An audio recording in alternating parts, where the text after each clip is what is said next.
It's with your cage and every talk to high.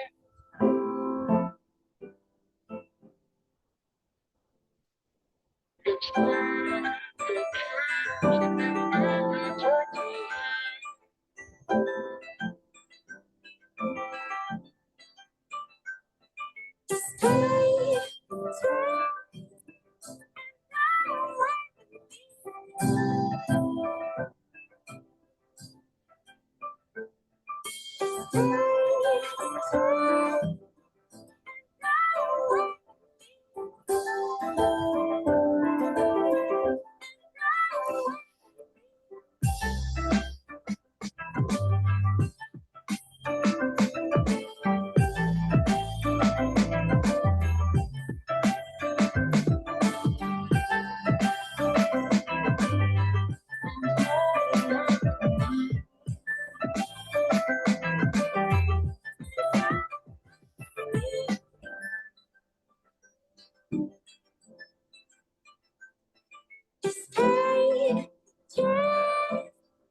All right, guys, we are just about there. Sit tight. We're waiting for another student or two to log in, some latecomers.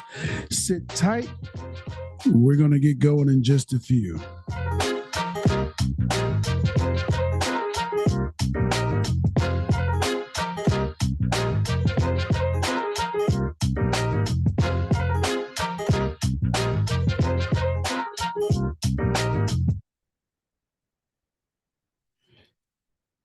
Hey, Gil.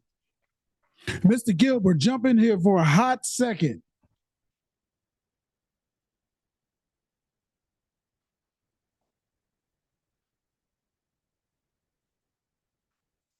Hey, Gil, where are you at?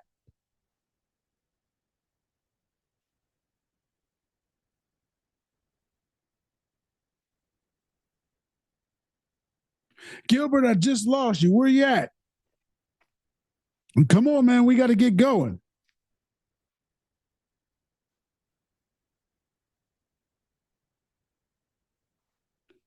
I done lost Mr. Gilbert. Gil, where you at? You got a bad connection?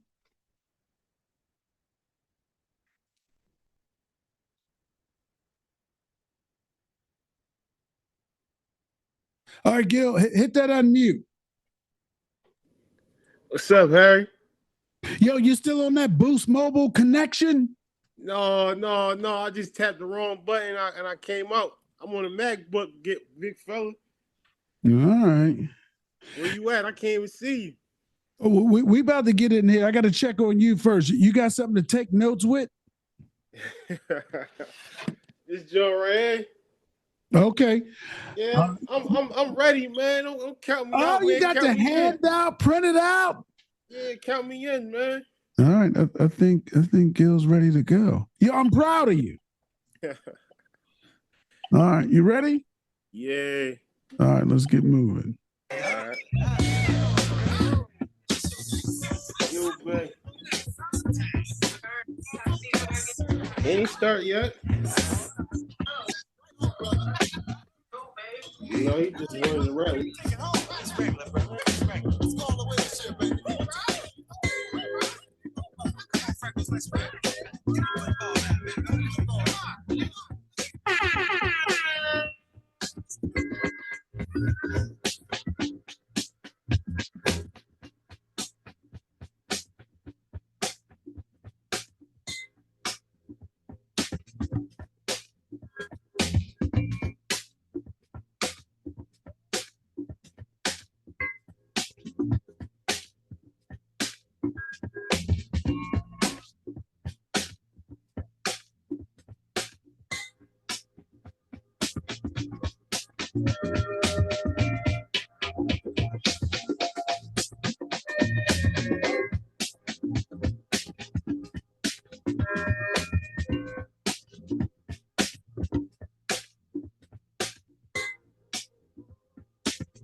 right, guys, let's get in here and get going. If you have the ability to turn on your camera, let's get going. I know some of you are in transit, but I actually need to make sure that you guys aren't at the bar or somewhere you're not supposed to be.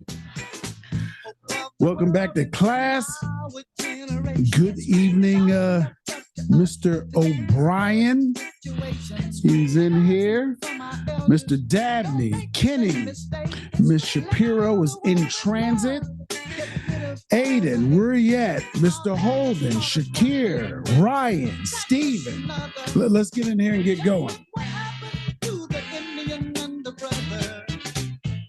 We are going to dive into electrical safety tonight. And tonight we're going to cover basically how you guys shall remain safe. One, when you're with me out on the job site, but also, when you get to a point where you're actually on some construction and some job sites, how to stay safe, how to move, how to pay attention to everything that's going on around you.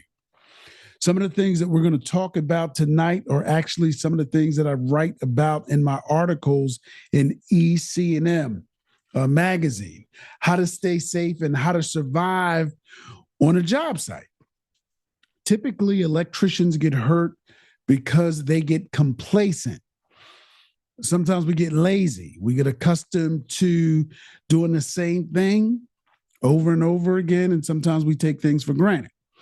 When you are out with me, I'm going to fuss at you for wearing your safety gear, your gloves. Sometimes we're going to need hard hats and safety glasses, but I want everybody to make it back home safe, whether you're with me or whether you're with a contractor that you're riding along with, or, when you get your first part-time or full-time opportunity and you make it out into the realm of construction, there are processes and protocols that you need to go through.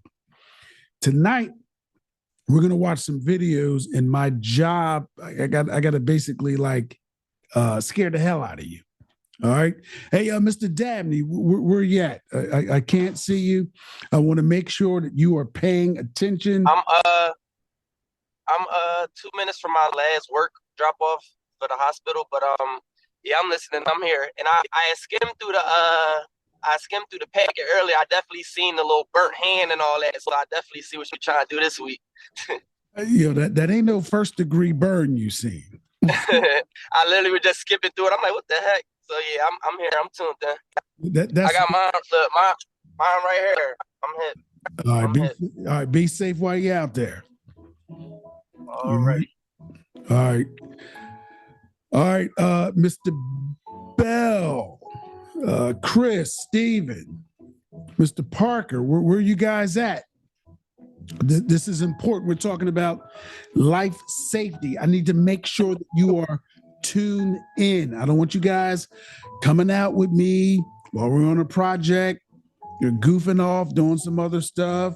I don't want any accidents happen. I want you to, understand the severity of the hazards that we're going to be working around, or you're going to be working around or exposed to in the future. All right, Mr. Shears, where are you? Hopefully you're not in one of those kitchens or bathrooms. Hopefully you're home where you're supposed to be, ready for this taia-school lesson. All right. And we got a new, okay, Parker's having problems. We got a new student tonight. We got to eventually do an introduction, but I want to make sure that we are all on the same page. I see Sophie's in there. Roz, what are you doing? Are you ready for class? Or are you over there playing around with some babies or something? All right, get where you're supposed to be. All right, let's do some check-ins. Mr. Lewis, how are you? I'm pretty good. How about you? I'm excellent, sir. It's good to see your brown face. How's everything? Everything's great. How was this past week? This past week has been uneventful, really. I can't say that. I don't, I Did you don't know. I got to think about it. did you save any babies this week? Let me think about it. Nah, not this week. Okay. Did you jump from one roof to another? Nah, didn't do that this week neither. Not Okay. yet. Okay. Did you have to kick in any doors? I'm typically on the engine, so I don't really. I just put the fire out. I just squirt the water on the fire. Really, they either That's, drive there or I squirt the water on the fire for the that's most part. you're not chopping down doors. Nah, that's the guys on the ladder. They do all that crazy stuff. They get up on that roof and cut them holes and they kick in the doors and take the windows and all that good stuff. I just like to put the wood on the fire. So what? You just pressing buttons? That's it? There's a lot more to it than that. Press some buttons. That's the easy part of it. First of all, getting there is the hard part. Oh my You God. got to know where you're going. You got to be able to get there fast. Yeah, I can't imagine. How was that navigating through the city on a call? Where are you coming from? Where's your station at? I'm second in York. So what we typically do is like we stay in we call it a local. So we might have a section of where I'm at is a section of Kensington that we're like first in that. So if something comes out, we're supposed to be the first ones there. So, but we got other perimeter companies too that comes, they're coming from their part of town and they're trying to get there at the same time. So it's just like a race to get to it. Okay. But you typically, what I mean? Like I said, we pretty much have a section of the city that we have to like know every street to and every like way that the street runs and the detours and everything. So you got to kind of like, it takes years to kind of like get the local down. All right. So, so one of the things that I noticed that has changed over time is when I was in elementary school and middle school, we were taught, trained, and raised to respect fire trucks, the siren, any noises or any movement like from the fire department, get out of the way, right? But now I notice as I drive through the city, most people like they cut trucks off. Like a lot of people, they don't slow down, they don't get out the way. How do you guys deal with that? Sometimes we use curse words like we actually try to tell the people get out the way. Like it gets frustrating because people will look at us and curse us out. You know what I mean? While we're trying to get to an emergency. Like a lot of people don't care unless their house is on fire. Like if it's their house on fire or is their grandma that needs medical attention, they don't really care. I mean, it's not the same. You're right. It used to be like you heard it, you got out the way, or you try to hurry up and get out the way. Now it's like people just look at you now. And I don't know when that like transpired, when that transition happened, because that's crazy.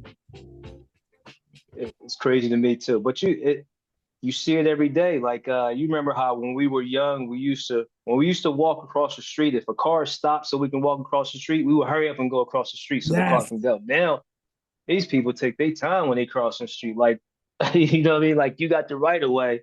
So they just take their time. They don't even care that you're in the car. You got somewhere to go. You just stop for them. They don't care. It's just different. Man. I don't know. I can't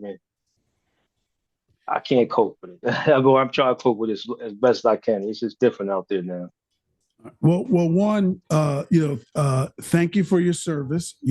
Keep No giving the citizens, of Philadelphia, what they need. Your expertise, your patience, your tolerance. So one, you also let me know I'm not crazy, because as a service person in Philly, one of the things that I notice is now I can't, pull a truck up like a city street of like row homes, park for a hot second, and like unload my tools. People stack up behind you, 3, 4, 5 cars, and they just want to go through the block. Yeah. And they're fussing at you, blowing your horn. Yo, I'm working. You driving around the block. I'm unload my tools. But now you got to be careful, right? Because you got half the young bulls out there. They all tinted up all the way around. You can't see what people are doing.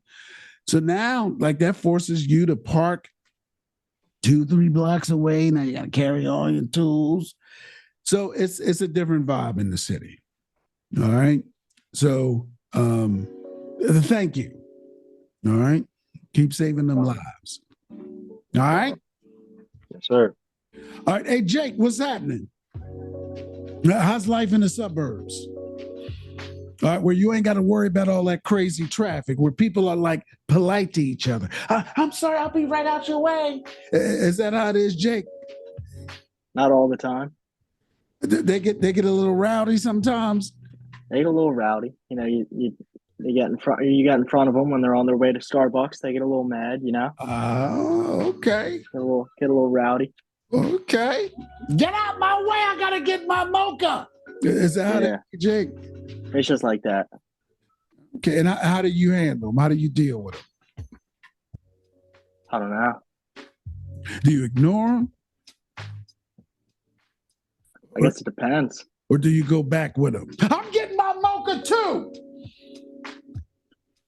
How do you deal with them? I guess it depends on the mood I'm in, right? Okay. Did you ever get gangsta on them? As gangster as you can be with a mullet. I mean, I think some gangsters have mullets. It's possible. yeah, Yep. possibly. How was work this week? It was all right. What were you moving around? We did like 4 rooftop units this past week, so a lot of them. So what's that, a regular package you got to pull together? No, so the rooftop units actually come. The only thing that we really get together for the rooftop units is like we'll get seal tight and wire. That's really it. And it's obviously seal tight connectors. But other than that, it's just pull in place. You know, you put a new curb on, and you put a new unit on, and you hook everything up. Now, were you up there helping out? Yeah, most of the time I'm directing the cranes. I'm there. Wait, hold. You didn't tell me about that. So tell us about that. You the big man on the roof? I won't say big man, but All right, so walk us through what that looks like, because I see it all the time, and that's actually something that people are kind of amazed at. Like, you see, something big being craned up on the roof, and the streets are all blocked up and all that stuff. Walk us through that process. How do you get that going? you gotta obviously you gotta get the material there, right? Big rooftop unit, you drive it up in a big stake body truck. Then your crane sets up, and then that's when you got to get gangster on people, because they try weaving through your cones, and they try driving right next to the crane. Right, this dude walking the other day, telling crane to boom out. This dude's walking right by me, and he's got 2,000-pound unit 20 feet up in the air, and the dude's standing directly underneath it. I'm like, hey, you got to get out of here. And the dude sits there and stares at me, then looks up and stares at it straight above him. You're not supposed to be stopping directly under things when they're that high up, So he was special. Arguably. Okay. Yeah. All right. Typically, what time do you guys get to the job site to start setting all that up? 7 a.m. 7 a.m. on site. All right, that's not too bad. No, that's not bad at all. That's not too bad. And where are you coming from? Northeast Philly. Okay. All right, not too bad. We were in your neighborhood today. Was that? We were in your neighborhood today. Oh, yeah? Yeah, yes, we were. Our shop's in Northeast. I'm a little north. I'm in the suburbs, but yeah, our shop's in Northeast. So normally you go there, then you drive to wherever the job site is. That's what my next question is. So when you report to work, You get up, you go to the shop first, and then you guys roll out. Yeah, Okay, and where are you at in the burbs? Levittown. Oh, you're okay. You're in Levittown. Okay. Yeah, Well, that's not too far. And not bad at all. okay, and what's the process of setting up to have something crane, on the roof? We gotta. I mean, you gotta start with. They go out, they scope the job out, figure out what size crane they need. That'll be the first step. Figuring out how much counterweight they need, how much boom length that they need, and sorry, the dogs are going crazy. And they figure out counterweight being, the weights that balance the crane out when it's going up, so that way it doesn't flip. And then you figure out where you got to park everything. Then, from there we'll go out, we'll set the crane up. We'll lift his legs up. We'll be floating, hook all the equipment up, sit there, give them the signals. It's simple. I mean, it's not too hard. The hardest part's learning the hand signals. All right, so are you guiding the operator to drop the packages onto the rooftop curb? Yeah, sometimes. So it's either I'm on the ground helping, just telling them to boom up and get it out of where it's at on the ground, or I'm up top, giving them specific directions to get it into the curb. Okay, so I can do both. Now, are you guys swapping out units, or are you doing like new installs? Yeah, just straight swaps. Okay, so sometimes you have to remove an old one? Yeah, and that's simple also. You just do the disconnect, and then it's literally 4 shackles that you put on each, every corner of the unit. So you hook them up, obviously do your disconnect first, and then you just pick it right up and get it out of there. Put the new one right on. If you got to do a new curve, you do it. Okay, and the reason I'm asking you that, so there's basically no time where the roof opening is exposed for a long period of time. Not at all. I'd say maybe 5-10 minutes. That's fast. We do it quick. Okay, so the crane will lift up the old one, drop it to the side, or just pick it up and take it all the way down? Yeah, they'll pick it up, take it all the way down, put it on the ground, and then we'll put that on the stake body at the end. Okay, and you have and what happens to those units? They get scrapped? Yeah, so you got to drain the gases out of them first, because that's a big EPA fine if you don't. But yeah, you drain them, then you just take them right to the scrapyard. And then what's the typical rooftop package worth at the scrapyard? It depends. I mean, if you really took your time and stripped it out, it would probably be worth a pretty penny. But just taking it itself, not pulling all the copper out of it, you only get like $40, $50. But yeah, those things are huge. We talk about like that; they're the size of like small school buses. We don't really do any that big. We normally are doing like 7-8 tons. So I'd say the size of a small car. Small car. Okay. But I mean, if you were to strip the copper coils out of it, you'd be looking pretty good. Okay. All right. And I'm sure that job has an element of danger, right?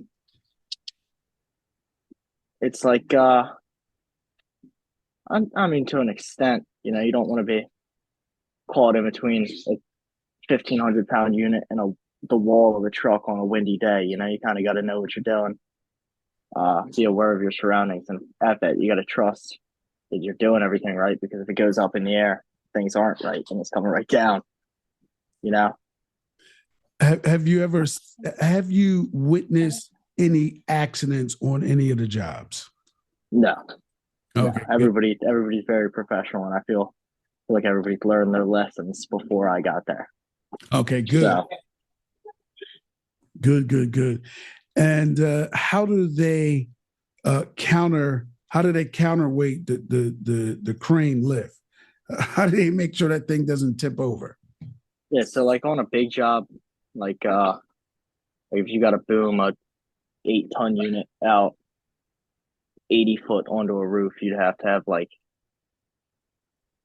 I don't know, 40, 50 tons of counterweight, right? And the way it works, your boom arm goes out, and then your operator standing right at the boom arm, and the counterweight's just going to sit right on the back. So that way, it just, instead of all the weight going forward, has the counterweight to keep it straight up. And are those additional pieces that you guys bring? Yeah. We don't bring them. They bring them on a flatbed.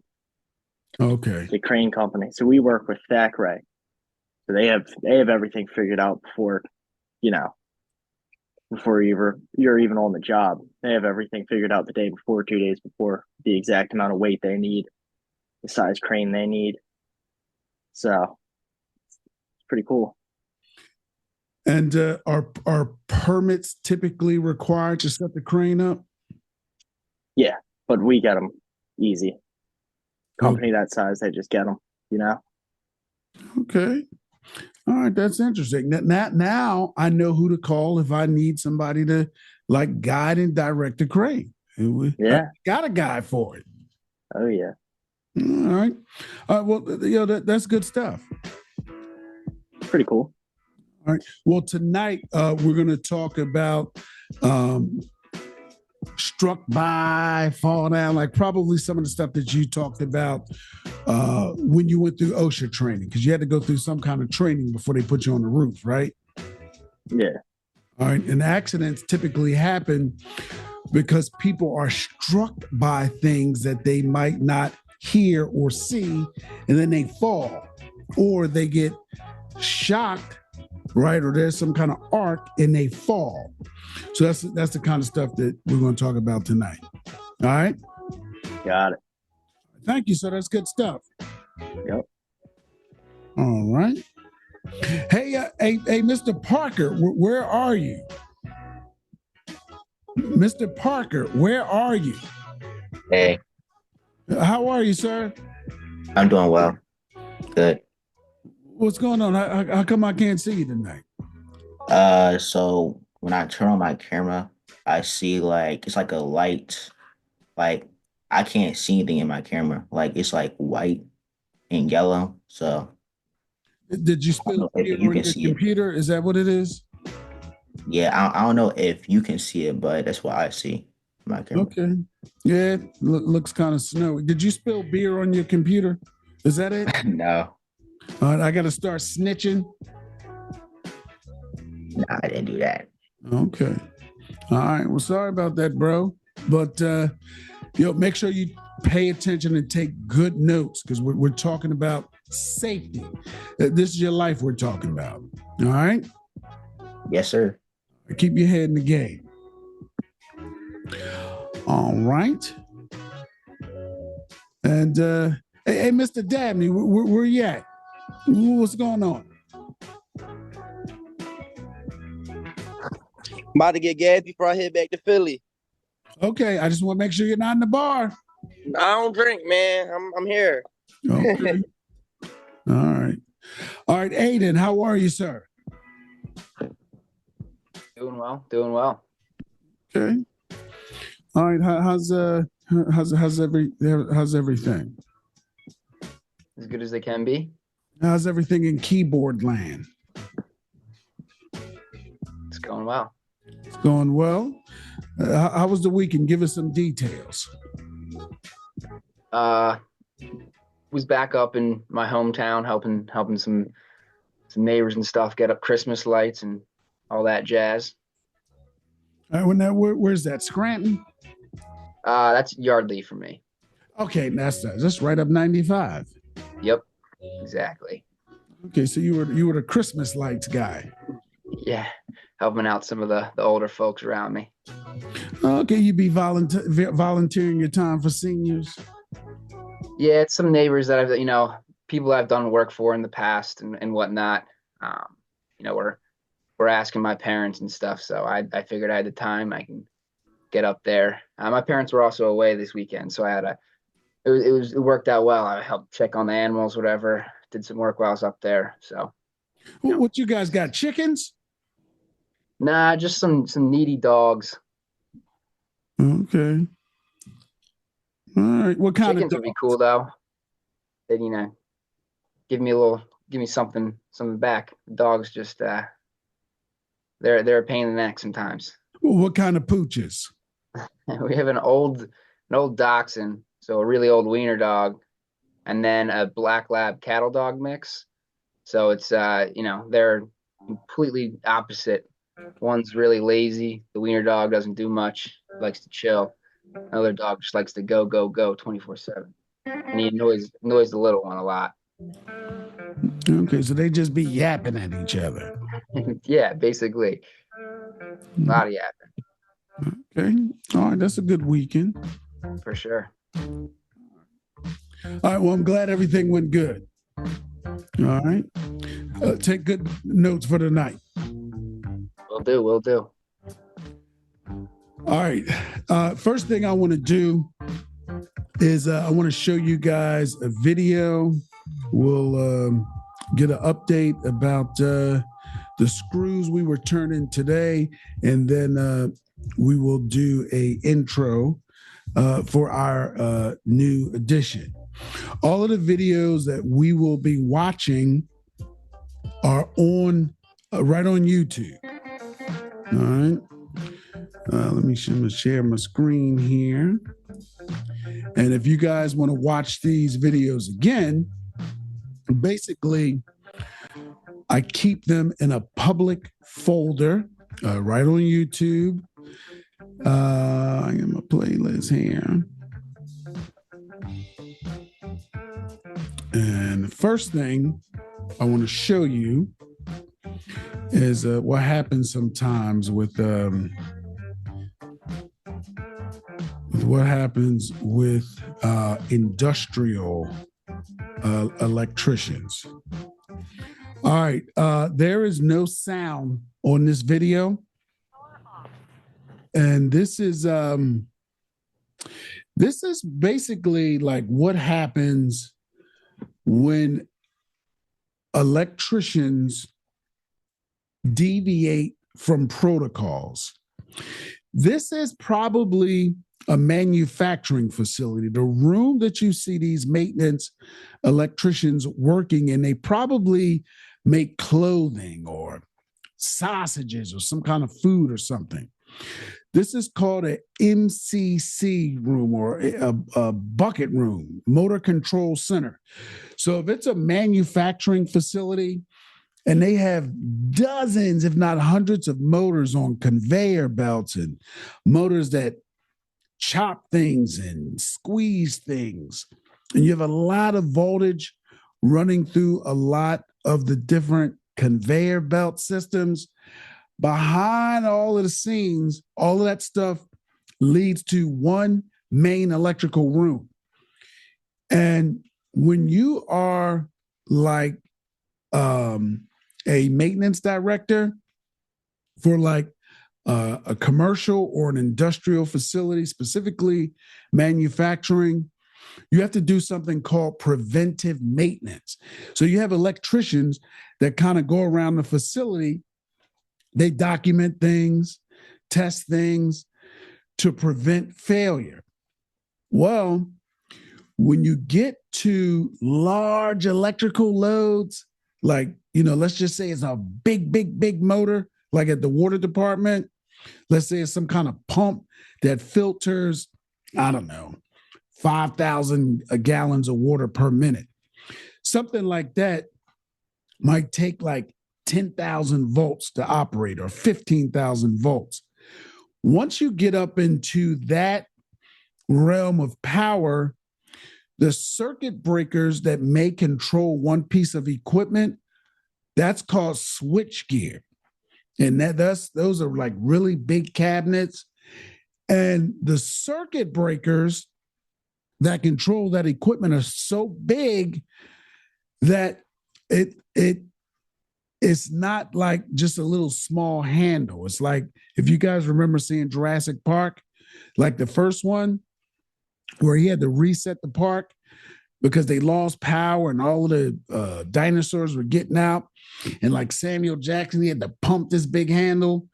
Well, that's industrial grade circuit breakers. Well, the guys you're going to see in this video, they're doing preventive maintenance, And when you get the big circuit breakers, you have to clean them on a regular basis because dust, particles, things that travel through the air get inside of these electrical cabinets and they begin to accumulate. And if they accumulate too much, they can cause arcing and fires in some of these big cabinets.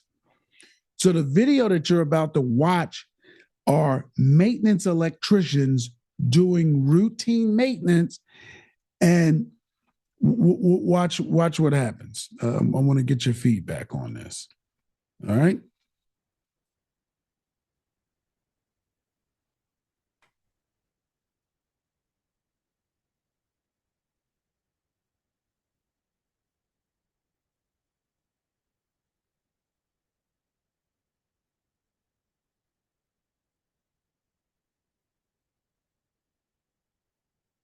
And there's no sound on this. This is from a surveillance video.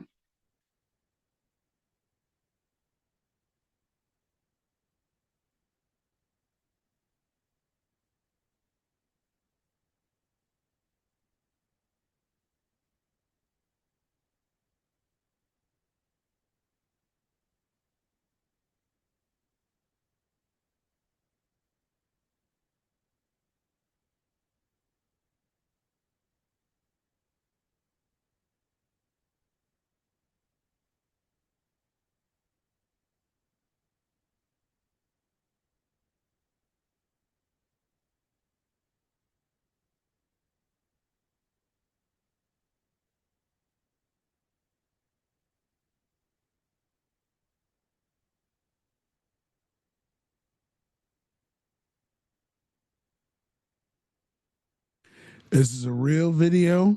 That's real footage from an accident. All right. That is literally the full power of the transformer from the utility company. I don't remember what state they're in. But basically, what you see the maintenance electrician doing looks like he's cranking something, right? That's called racking out a circuit breaker. So the cabinets that he's working in front of, that's called switch gear. And once in a while, you guys are in like a commercial or an industrial building, and you go in the basement of like a school district building or a hospital or a university, this is what it's going to look like. There's going to be a whole bunch of switch gear running the elevators, the rooftop units, the air conditioning, the fans for the air system, the air handlers. This is what these electrical rooms look like. And the maintenance electricians that run buildings like this, they have to do exactly what this guy is doing. On a regular basis, they have to rack the guts of the circuit breaker out. So that cabinet, that door that is open, that's one huge circuit breaker. So if you think about it, in your basement, you got a breaker box and there are little tiny, circuit breakers in there, right? The manufacturers like to call those miniature circuit breakers. You get them 15 amps, 20 amps, 30, 40, 50, 60, 100. Well, what if you have a piece of equipment that's 10,000 volts? What if it's 5,000 amps? You can't put that inside of a little cabinet, right? The whole circuit breaker is a cabinet. And what these guys have to do on a regular basis, maybe every 30 days, they got to make sure that the guts of that circuit breaker is free of debris. So what they have to do is they have to go into the cabinet, rack out the guts, clean it, and then send it back in. Now, this is kind of old school. Now there are tons of electricians that still have to do this, but this industry, this part of the electrical industry is a little more advanced now. So like if it's a let's say it's a company like Amazon, like company that has a lot of money, they could actually send in a motorized robotic arm with a camera on it to open up the door and then safely rack the circuit breaker out. Now, I'm going to play this again, and then I want you guys to kind of like give me your opinion, even as a novice, as an apprentice. What is it that these guys could have done differently, even if you were the plant manager? Watch this again. He's racking the guts of the breaker out. And that explosion, that means the guts of that circuit breaker slid to the side and it hit something energized. And what created that arc, whenever you create a short circuit, right, or a dead short, and you're on the line side of the power, breaker boxes, safety switches, disconnects, electrical connections have two sides. A line side where the power comes in, goes through a device, fuse or a circuit breaker. The technical term for it is called overcurrent protective device. And then that fuse or circuit breaker is protecting a load. So they were working in between the line and the load side. So they created a short circuit on the line side where the power comes in from the utility company. Where the power comes in from the PICO or PP&L, there are no circuit breakers or fuses. For the most part, it's unbridled electrical power. And when you create a short circuit and there's no resistance in the electrical circuit, the transformer unleashes all of the available power. It's called available fault current. And when we get into electrical theory, you're going to learn about how a healthy electrical circuit needs some form of resistance in it. It's got to hit a load. So, let's just say Roz is installing a receptacle in somebody's house, right? Let's say she's working hot, which she should not be doing. She should be cutting the power off. And when Roz pulls the receptacle out, right from the wall, there's going to be typically 3 wires: black, hot, white, neutral, bare, ground. If Roz is not careful, and let's say she needs to swap out that receptacle, and she's working hot, let's say she didn't cut the circuit breaker off, and she takes the wires off of the receptacle, you got a white, you got a black. If those 2 wires come in contact, she's going to get an arc, and then the breaker in the basement is going to trip. The reason that it arcs is because there are electrons flowing through the wire being pushed by voltage, which is created by magnetism. And when those electrons flow from the hot side to the neutral, it needs to hit some form of resistance to slow them down before they go to the neutral. But if you just bring those conductors together, it arcs because the electrons are flowing from the hot to the neutral too fast. It's an unhealthy circuit, and it arcs. And the size of the arc is based on the amount of power coming from the source. It's called available fault current. And what that electrician in the video, what he got hit with, was outside of that manufacturing facility or whatever he was in, they're probably bringing in so much power, it was a little substation out there, right? With big circuit breakers feeding their big circuit breakers inside. So when he was racking that breaker out, it probably slid to the side, touched something that was grounded.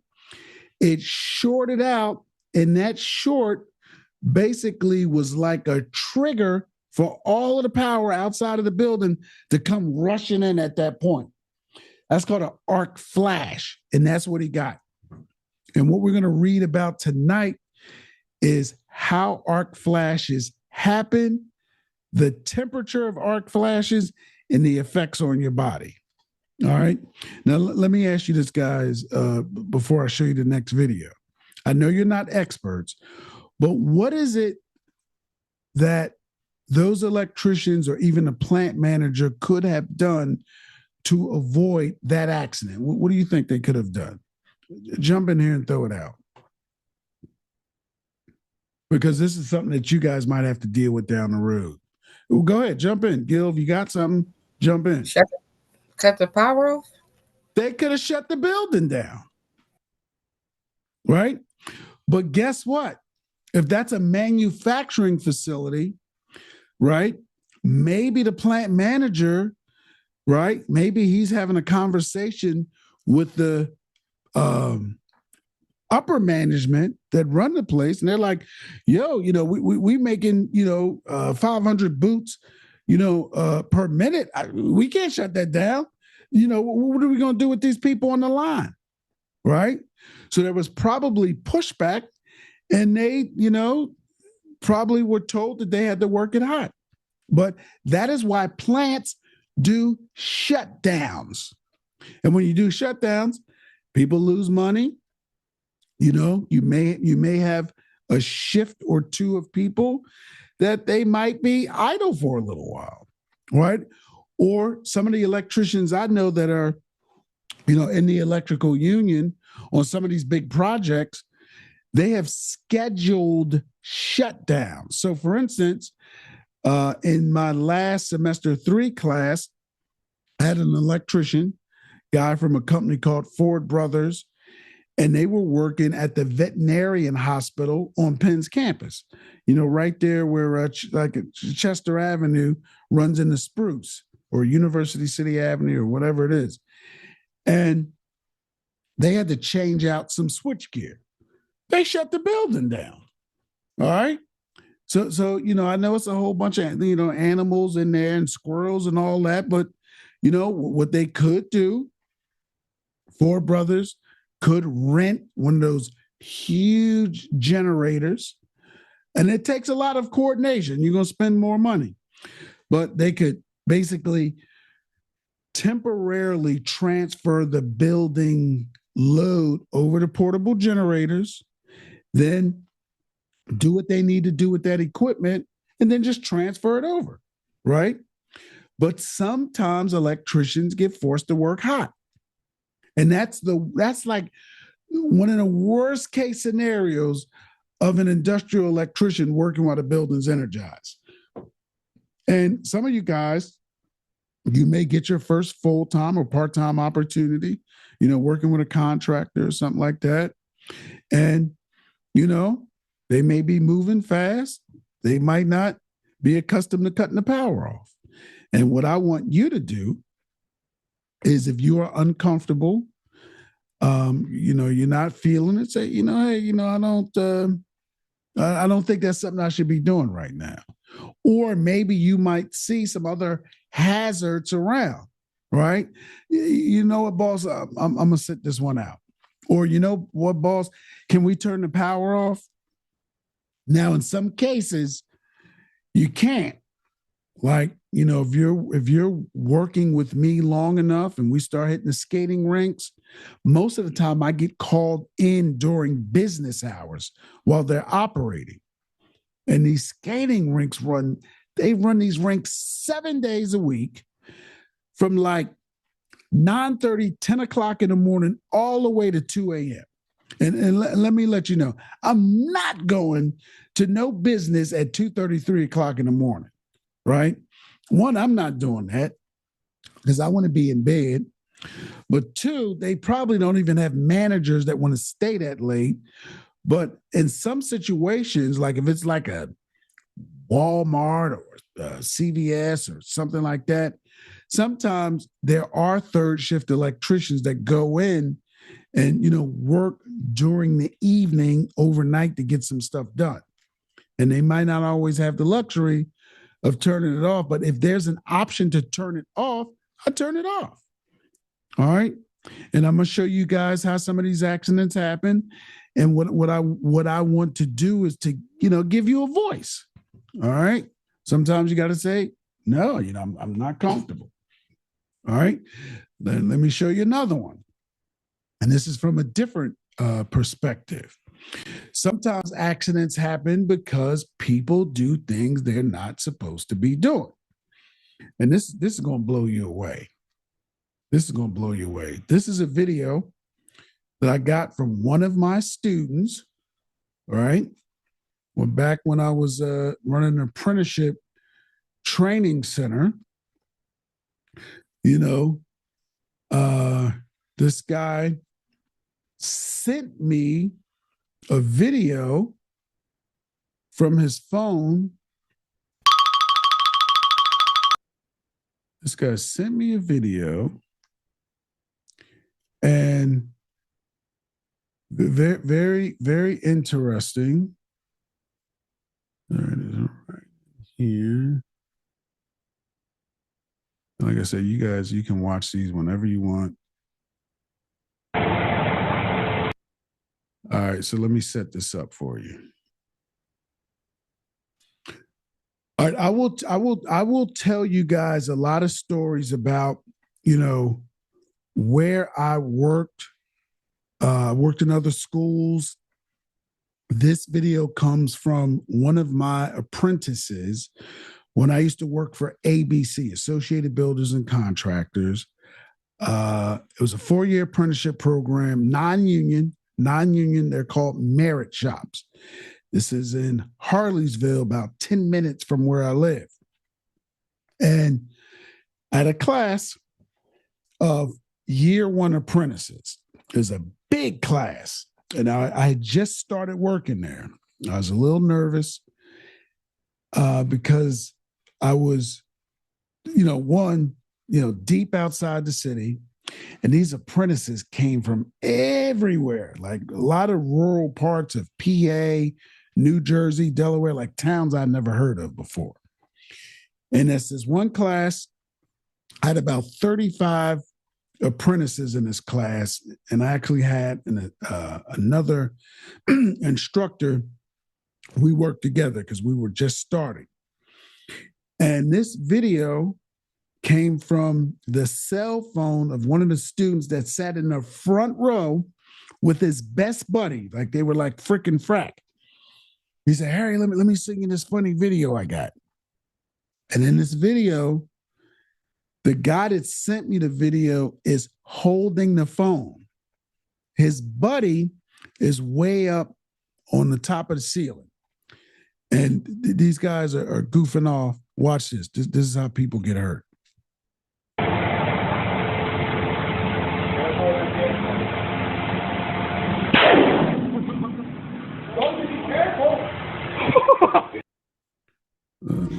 I know this is. Play it again so you can see that.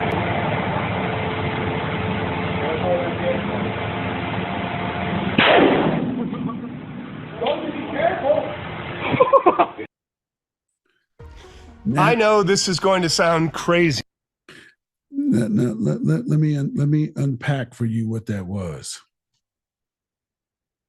That was the guy holding the phone wanted to play a prank on his buddy that was up top wiring up 3-phase motors. They were working in a restaurant that was being built. One electrician, his buddy, was up on top of the exhaust system, the intake, outtake, and his buddy was up there wiring up the motors. Him and some carpenter came up with the idea of playing a prank. The carpenter put an M80 firecracker in a piece of PVC pipe and let it go right off in his buddy's ear while he's doing electrical work. And his best friend thought that was funny. That's how people get hurt. All right. Why in the world would you do that? All right.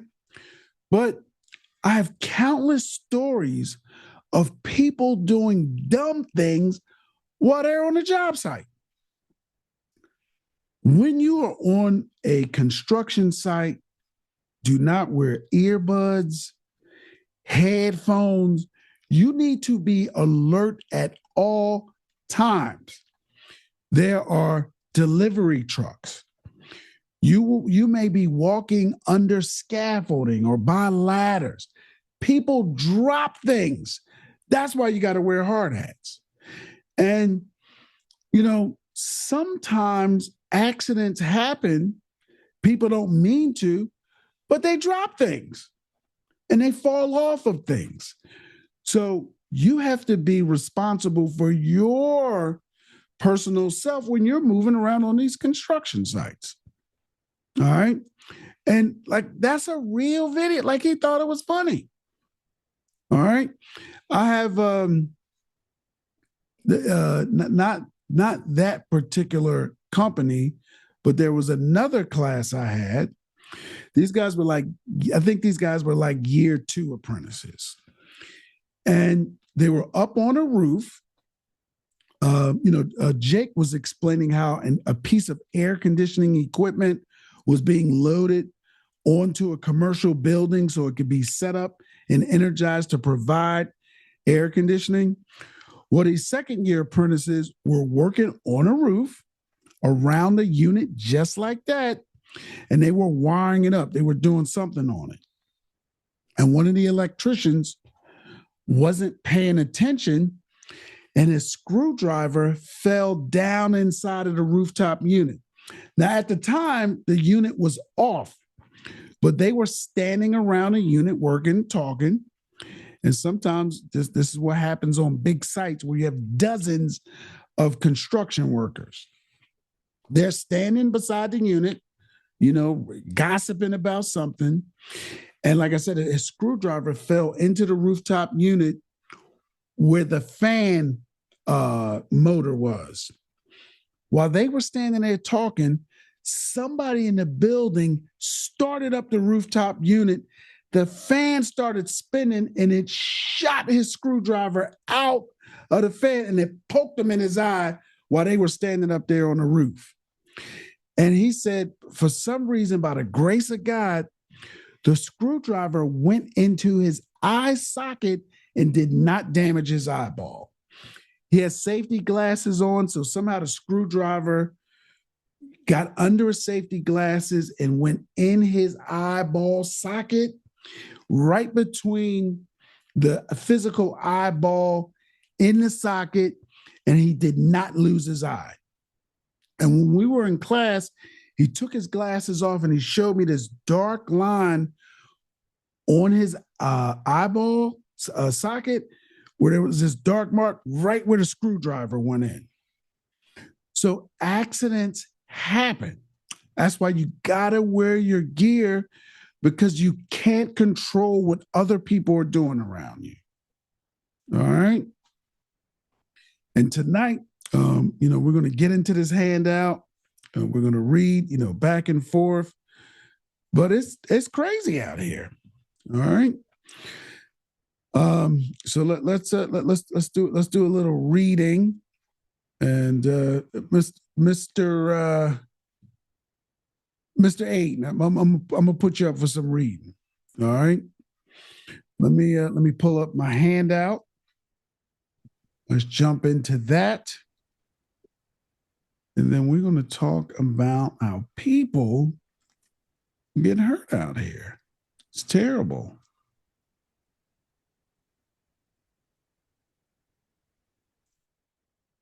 Share my screen.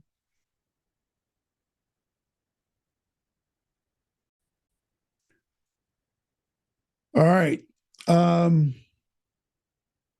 All right, Mr. Aiden, let me fix this up and just start reading for us on the first page. What we're going to cover in this module. In this module, we will explain how electrical shock occurs, the main types of hazards found on construction sites, describe ways that the risk of electrical shock can be reduced, emphasize the importance of following company safety policies, discuss the effects of electrical current on the heart and muscles, describe how the human body can become part of an electrical circuit, discuss how electrical arc and thermal contact burns are caused by electrical accidents, explain the 3 primary factors that determine the severity of a shock when a person becomes part of an electrical circuit.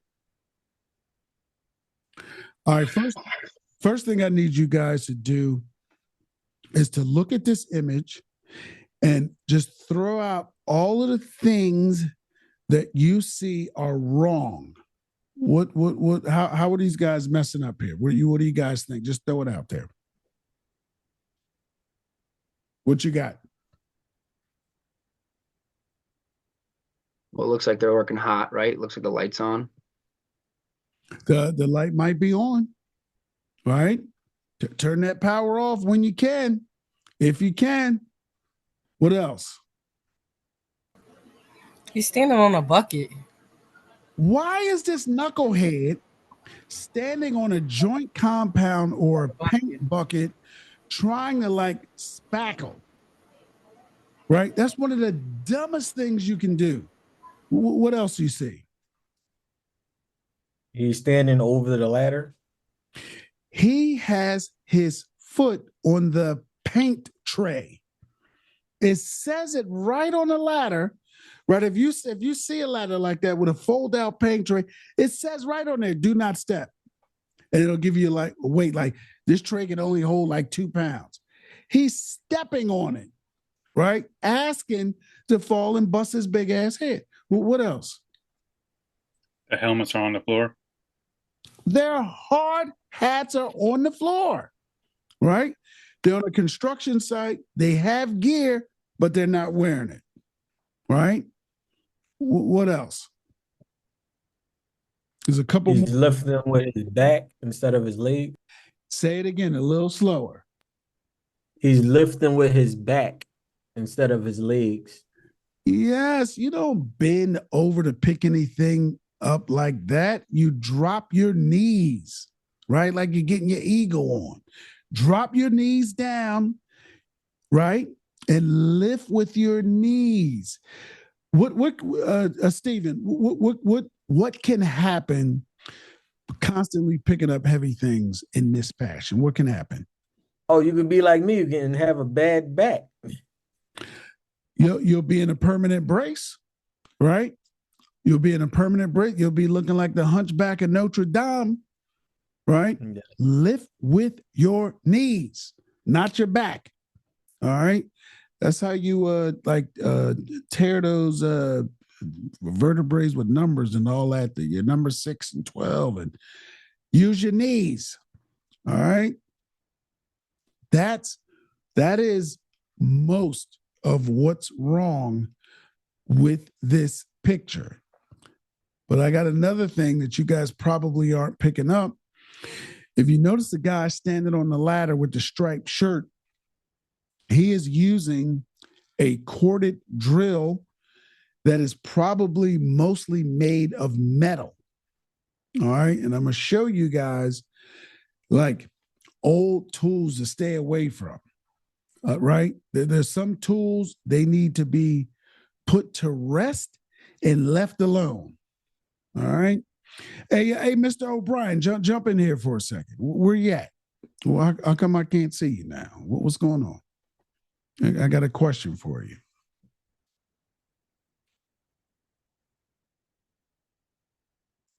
Jump in here, unmute. All right. Can you hear me? I can hear you now, sir. How you been? I've been, bills to pay, doing different things, neighbors, helping out. Well, we all got to deal with the whole bill thing. It's not something that we're excited about, but I guess it comes with the territory, right? With maturity, right? With living, with age, you have to pay and be responsible. That's right. If you want to keep these services on. All right, I'm gonna open up another window here, and As we continue to read into this handout, we're going to talk about how electrical shocks happen and how they occur. Stay away from these tools. And you're going to see this in the handout. Black and Decker metal drills. Let's look at some images here. See this old thing right here? Look at this thing right here. See this drill right here? Mr. O'Brien, you don't have anything like this at home, do you? I'm gonna be honest. I had some old tool like this one. No, I don't have nothing like that one. No. Get rid of it. All right. This will kill you. So, and then look, they're selling it on eBay with a repaired plug. This is how people get hurt. All right. The problem with tools like this is in the event that something goes wrong in that motor and the housing inside, and it comes in contact with the frame of this drill and the drill becomes energized, you can get shocked or electrocuted. All right. So the guy in the picture, he was using a drill like this. If you ever see anybody using anything like this, don't touch it. Right? You might be working, with some old timers, seasoned carpenters or electricians, and they might have some tools that they don't want to let go. This right here, my friends, this is death. Don't touch it. All right. And matter of fact, what I want you to do, if you're working with somebody and they have tools like this, when they go on lunch break, throw that drill in the trash. All right. They might come back, looking for, well, my daddy passed it down to me. Well, you know what? Your daddy passed on, this drill needs to pass on. That is how you get shocked. All right. The metal casing can carry current. And in the event of a fault, it will energize the casing. And one of the things that we're going to learn about is why we use double insulated drills. They're safer, right? They're mostly plastic, right? Matter of fact, this is one I keep in the truck. All right. This is called a double insulated tool. All right. Mostly plastic. And the way that the cord is designed, it has a ground pin on it to protect you from getting shocked.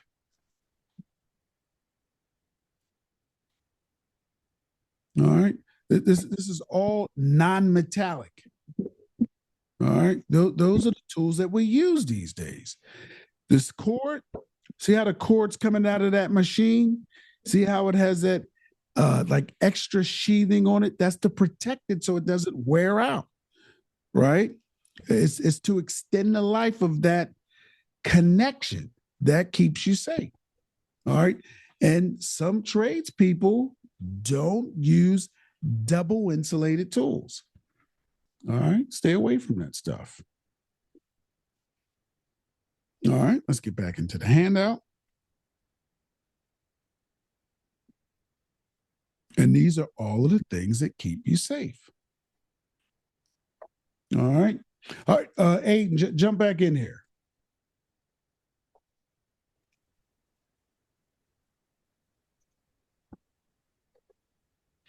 All right. So we got through that. All right. So now read for us the first rules of electrical safety. To be safe, you need to be aware of potential hazards and stay constantly alert to these hazards. You must take the proper precautions and practice the basic rules of safety. You must always be safety conscious and report any unsafe conditions to your supervisor and coworkers. Safety should become a habit. Keeping a safe attitude on the job will go a long way to reducing the number and severity of accidents. Remember that your safety is up to you. As an apprentice electrician, you need to be especially careful.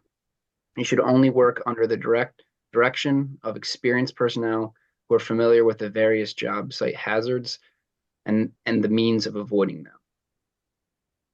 The most life-threatening hazards for construction workers on a construction site are falls when you're working in high places, possibility of being crushed or struck by falling materials or equipment, electrical shock and arc-related burns caused by encountering live electrical circuits,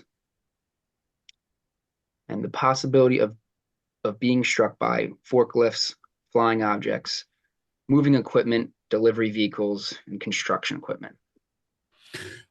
All right. Now, what Aiden just read are the most common types of accidents on construction job sites from a study done by OSHA. Are we all familiar with OSHA? OSHA is the Occupational Safety Hazards Administration. So, in other words, there is a governmental based organization, and they're like the safety police. And basically, how they operate is they randomly inspect construction job sites, and they issue fines to construction companies that are not keeping their workers safe or are not using safe practices. And they also respond to people that whistleblow. So let's say you guys get a job, working for some big companies, and let's just say they're using. Matter of fact, let's take Jake for example. All right, Jake works for a nice sized company. They have a lot of trucks, a lot of equipment, a lot of gear, a lot of personnel. If Jake was working on a job site, right, and let's just say the boss had him working on, ladders with broken rungs, or he put him on roofs that couldn't adequately support him and the equipment that they were loading on it. He could dial OSHA, right? And he doesn't have to give his name or anything like that, but he could be like, look, my name is so and so. We're doing a project at so and so right now, and my boss isn't keeping me safe. We're on rickety roofs. The cranes that they're using are old. There's oil leaking out of them, and I don't feel safe. Well, OSHA will pop up and do an inspection. All right. And if they find that the company is not keeping workers safe, they'll fine the owners. But I'm not talking about no parking authority fines. I'm talking about $15,000, $20,000, $30,000, $50,000. All right. And that's their job. And these accidents that we're talking about on construction sites, those are the most common. Fall down and struck by. All right. People fall off of scaffolding. People fall off of ladders and roofs. Sometimes they fall because they got hit by something, a tool, materials, or an arc. Sometimes electricians have to work on scaffolding or man lifts. And sometimes they're working hot, right? And they might not see a wire that's exposed, and it could come in contact with something that's grounded. And it could be a big arc, and the arc could be so big, it could blow them off the ladder or the scaffolding, and they can fall down to the ground. All right. Then a lot of people get hit by construction equipment, delivery vehicles, right? Skid loaders, right? Cranes. That is why it's important. You have to be alert at all times. You can't have things in your ear. All right. It's not a good practice to have music blasting on a job site. I think that is insane sometimes when I go to, visit a job site, or I go to give somebody a bid or something, and I walk on a job site and I can barely think, because AC/DC or Notorious B.I.G. is blasting so loud, I can't hear myself think. Well, if the music is that loud, you can't hear somebody, say, yo, watch out, I just dropped my drill. You can't have that on the job site. All right. All right, Aiden, keep going. Hit that next page for us. These exposures account for approximately 90% of fatalities on construction sites. Other hazards include cuts, burns, back sprains, and getting chemicals or objects in your eyes. Most injuries, both that are life-threatening and those that are less severe, are preventable if the proper precautions are taken. Electrical shocks explained. Electricity can be described as a potential that results in the movement of electrons in a conductor. This movement of electrons is called electrical current. Some substances, such as silver, copper, steel, and aluminum, are excellent conductors. The human body is also a conductor. The conductivity of a human body increases when the skin is wet or moistened with perspiration. Electrical current flows along any path in which the voltage can overcome the resistance. If the human body contacts an electrically energized point and is also in contact with the ground or another point in the circuit, the human body becomes a path for the current. A primary cause of death from electrical shock is when the heart's rhythm is overcome by an electrical current. Normally, the heart's operation uses a very low-level electrical signal to cause the heart to contract and pump blood. When an abnormal electrical signal, such as the current from an electrical shock, reaches the heart, the low-level heartbeat signals are overcome. The heart begins twitching in an irregular manner and goes out of rhythm with the pulse. This twitching is called fibrillation. The use of cardiopulmonary resuscitation can keep oxygen flowing to the body, but unless the normal heartbeat is restored using special defibrillation equipment, paddles, the individual will die. Other effects of electrical shock may include intermediate heart stoppage and burns. In addition, the body's reaction to the shock can cause a fall or other accident. Delayed internal problems can also result. That is why it is critical for you to have a medical exam if you receive even a minor shock. All right. So let's pause here for a second. All right. So let me explain to you one of the effects that electricity can have on your body. And Kenny, I'm going to need you to help out with this a little bit because this is part of your lane. So first of all, you guys are aware that your body generates electricity to operate your nervous system. So our heart is basically a motor. It pumps blood, pumps oxygen, and it's a generator. It creates electricity, very small amounts. It goes into our spinal system, nervous system to operate our, motor system. So your heart works and pumps at a specific frequency. All right. Electricity being generated from the utility company or any source, whether it's AC or DC, that operates at a frequency as well. So what I mean by frequency is when a generator is making electrical power, it's rotating. It has to rotate at a certain speed, and it has to rotate at a certain speed consistently to generate a specific amount of power. And when we get into electrical theory, we're going to talk about cycles per second. So that means back in South Philly, there are huge AC generators like the size of school buses, and they're turning, making power. They're turning at a certain speed to generate a certain voltage. All right. A certain amount of rotations per second. Same thing with your heart. That's the beat in a certain pattern to get you a certain frequency. So when your human body comes in contact with electrical power, which is operating at another frequency, and it has a certain amount of strength in its voltage, that voltage system will overtake your body and throw your heart out of rhythm, out of sequence.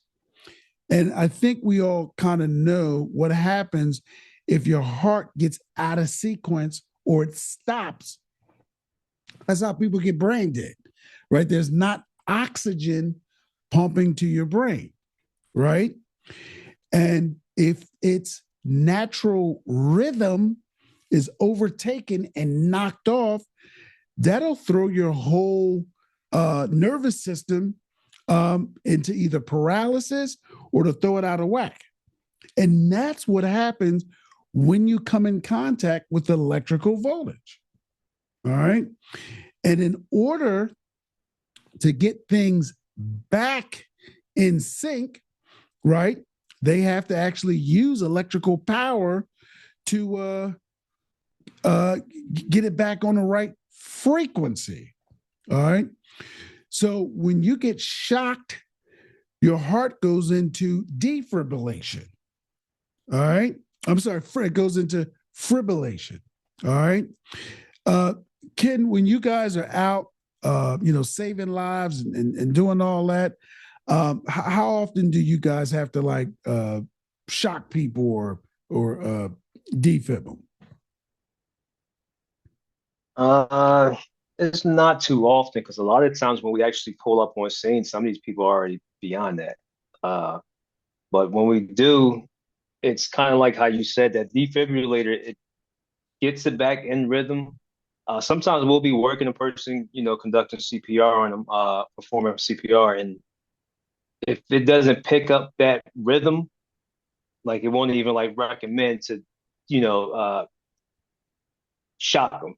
Like it has to pick something up from the heart before it even will shock them, or before the AED is allowed to shock them. So if a person is like completely dead and there's nothing there, there's no current, or they're not picking up anything from the heart, it won't even like shock them at all. Like it won't recommend to shock them, and we can't shock them.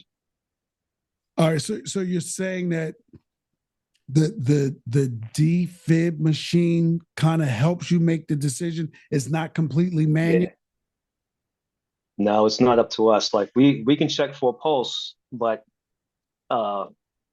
beyond a pulse, that machine to pick up and it check for like the heart, I guess whatever the current, I forgot what it's called, but if it doesn't get like that, like you said, the fibrillation, when the heart is just off rhythm a little bit, it'll go ahead and shock them. But if it's not picking up any signal from the heart, it doesn't do anything. Like it won't even work. It won't even allow us to shock them. So it has to have like a little bit of whatever. But yeah, the machine senses that. Like if we feel a pulse, we know we don't need it. But if we can't feel a pulse, and that machine just picks up that little signal from the heart, it will allow us to shock them. Okay. And Sophia, you know what we're talking about, right? This is like, if somebody's having like surgery or something like that and they lose their pulse, the doctor will be like, all right, clear. And then they put that little cream on their chest or whatever, some kind of conductive material, then they'll slam the paddles down on them, right?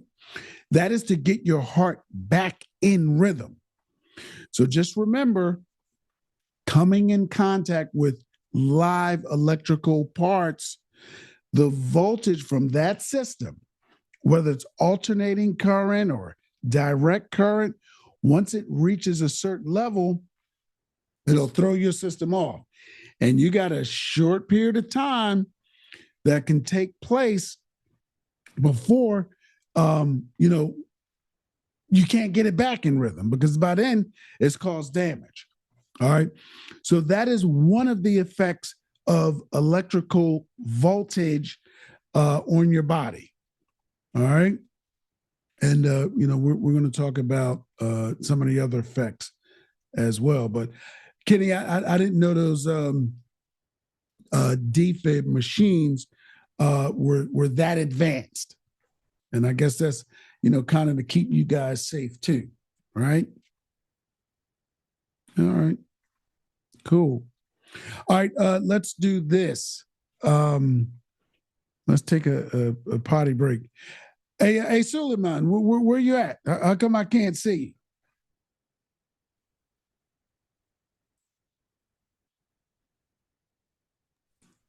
Sorry. What's going on? You got a hot date tonight or something? No. You can't be in class and entertain at the same time? No, that's not what it is. My sister just keeps making a lot of noise. Okay, she's over there goofing off? Yep. Okay. All right, I need you to do some electrician's math for us. Can you do that for me? Yeah. Okay. All right, because they be saying these rumors about electricians, right? Mm-hmm. About how they're bad with math and all that stuff. Literally everything we do is math. All right. Everything you see around you, there's some kind of formula for it. Everything is math. Density. How people create things and make it's some kind of formula. So as an electrician, we use math to calculate how much power needs to be distributed based on the square footage of a building. We also use standard formulas to calculate how much light needs to be distributed in every type of building or occupancy. All right. So as an electrician, you got to get real comfortable with math. All right. All right. All right. So we're going to test you out right now. All right. Are you ready? Yeah. All right. Based on the current time, if we come back at 16 and a half minutes, what time will it be?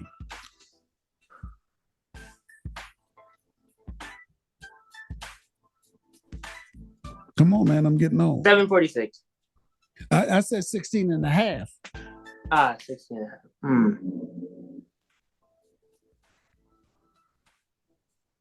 Come on, man. You got to get faster.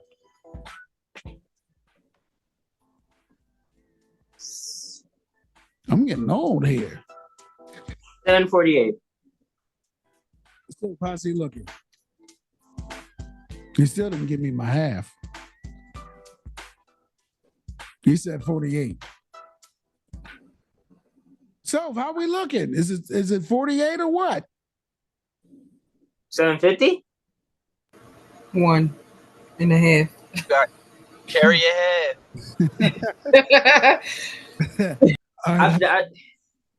What? All right, what is the half though?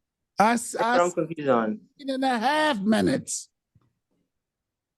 You didn't give me my half back. All right. All right. I'll see y'all at 51.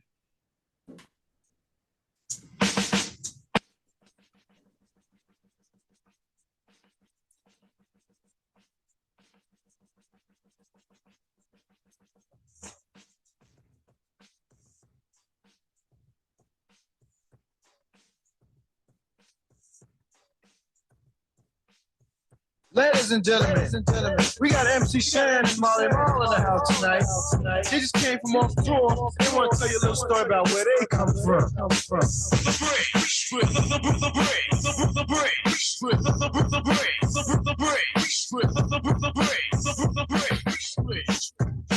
love to hear the story again and again of how it all got started way back when. The monument is right in your face. Sit and listen for a while to the name of the place. The break, the break, the break, the break, the break, the break, the break, the break, the break, the break, the break, the break, the break. Hip hop was set out in the dark. They used to do it out in the park. Every place that said his name, it rang an alarm. Otherwise known as me, T-Tom. A brother who's known for his rap, Jabby Jack.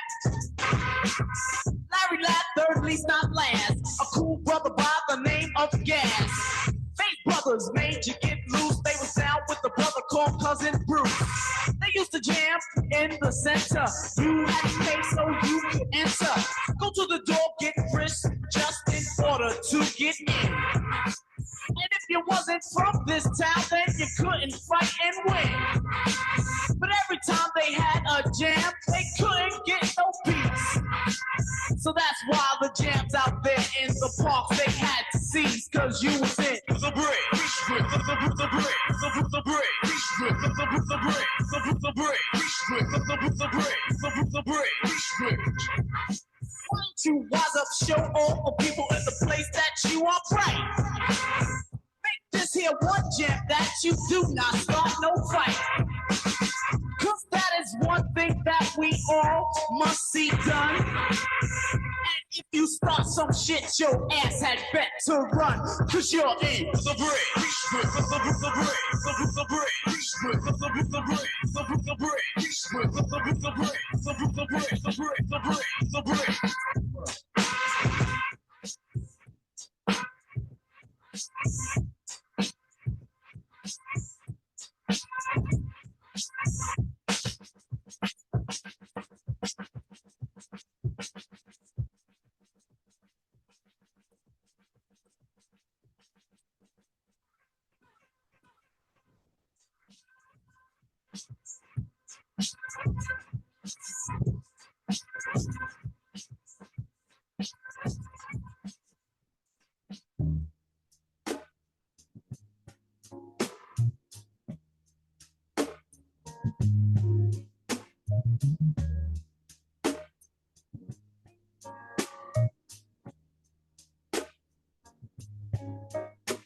If God called you, if I be it,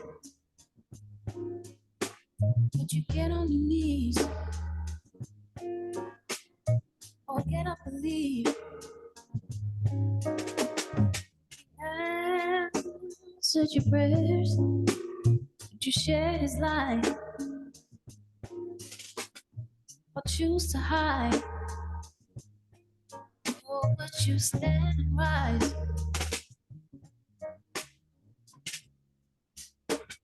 It's a part of life. It will be better.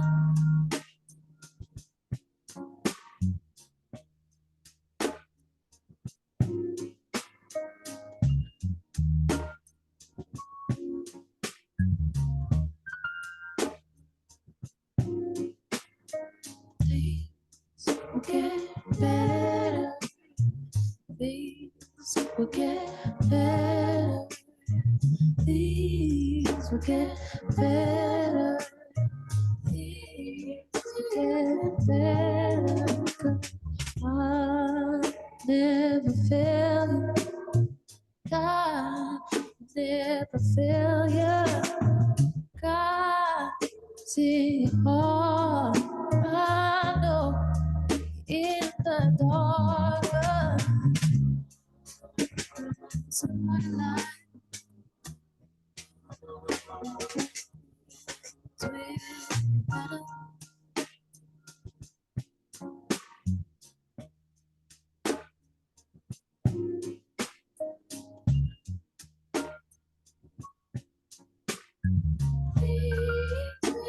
get better. You overthink. You're overwhelmed. Give yourself space. Time will tell. Things will get easier. Things will get better. I think you're stronger. Oh, things will get better. Oh, things will get better. God will never fail you. Oh, things will get better. Oh, things will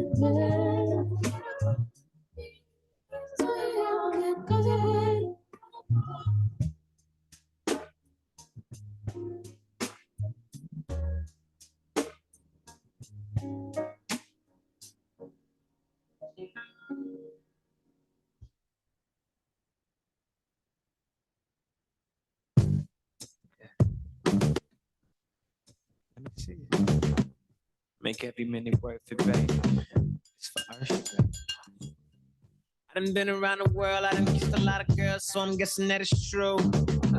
Make me holler and I bet $1 million. Don't nobody kiss it like you. Don't nobody kiss it like you. Don't nobody kiss it like you. Bang, bang, bang.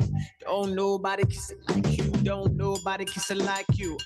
It's 5 just rolling while she making steak and eggs. Yeah.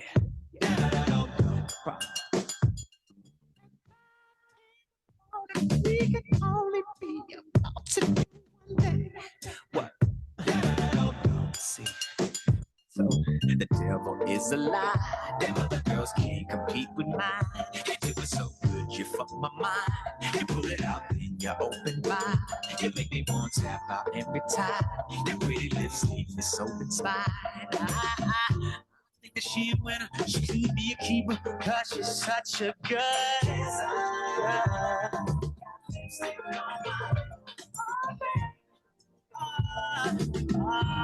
she's such a good kisser.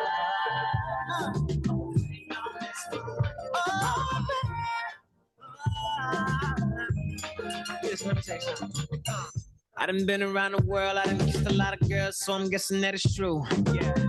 Make me holler and I bet $1 million. Don't nobody kiss it like you. Don't nobody kiss it like you. Don't nobody kiss it like you. Bang, bang, bang. Don't nobody kiss it like you. Don't nobody kiss it like you. This girl, she my hero. Get that euros, pesos, pricing yen. I ain't wanna check off either. I'm staring at your barrel, pull the trigger, chitty, chitty, bang, bang. I told her, the devil is a lie. Them other girls can't compete with mine. It's so good, you fuck my mind. You pull it out, then you open wide. You make me want to tap out every time. Your pretty lips leave me so inspired. I think I got a winner, could be a keeper, cause she's such a good kisser. Oh, man. She's a good kisser.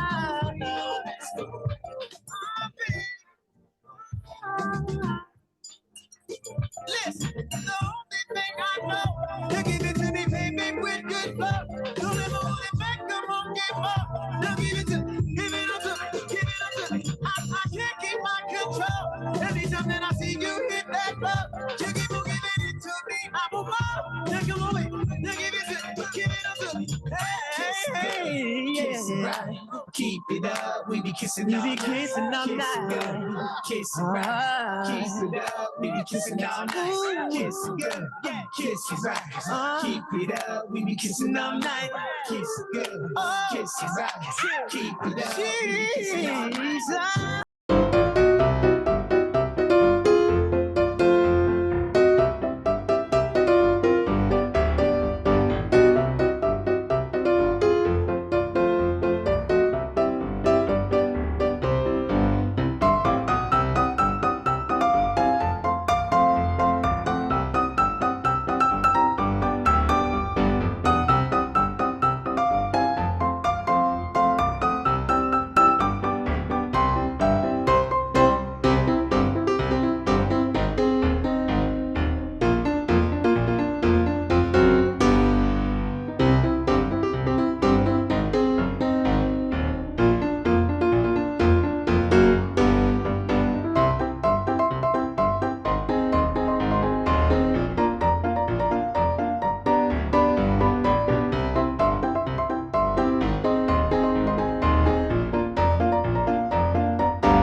an electrical system, your heart goes into fibrillation. All right. We talked a little bit about arc flashes. We're going to go deeper into that. Before we start reading again, you guys got something you want to ask? Throw it out there before we start digging deep. Got anything? Let me know. Mr. O'Brien, do you have a question now, or are you going to hold all your questions till later? Because normally you got like 5 questions in the hopper.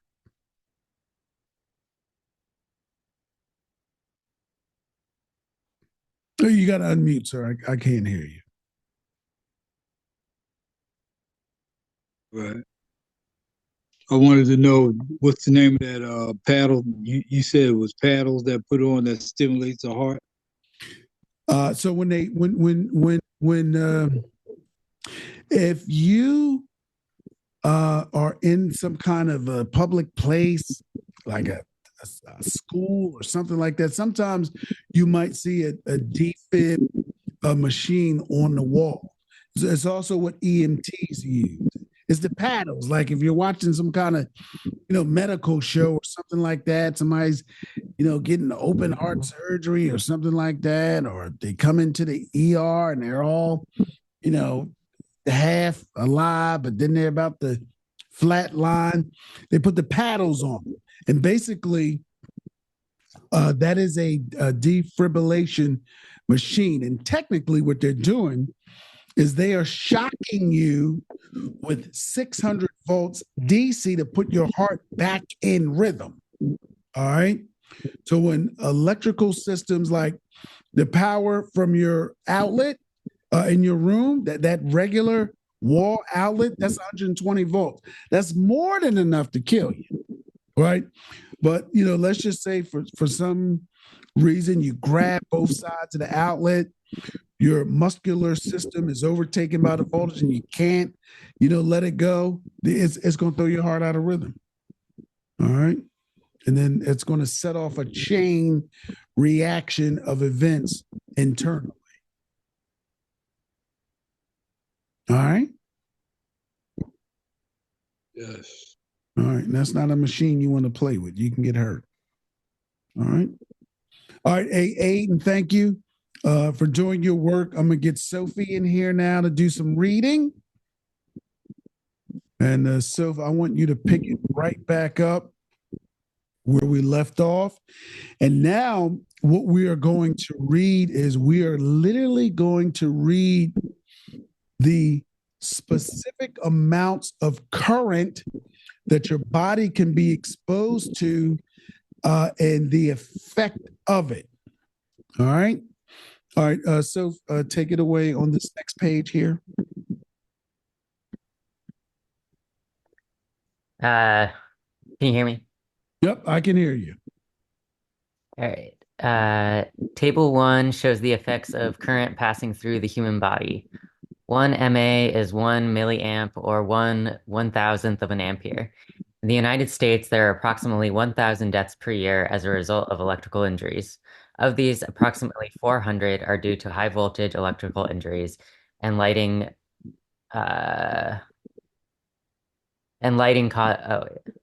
approximately 400 are due to high voltage electrical injuries, and lighting causes 50 to 300.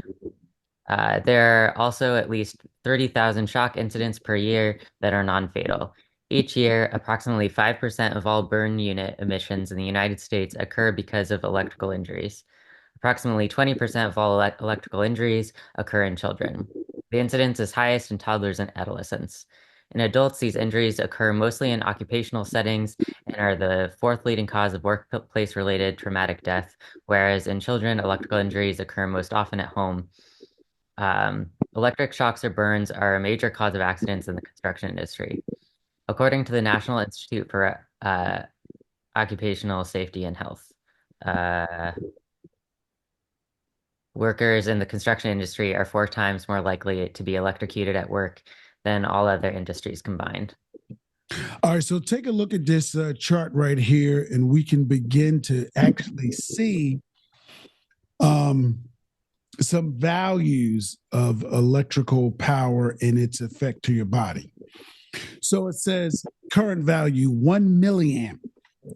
That is 1/1,000,000th of an amp. And let me kind of explain to you. Let's take a ceiling fan in your house.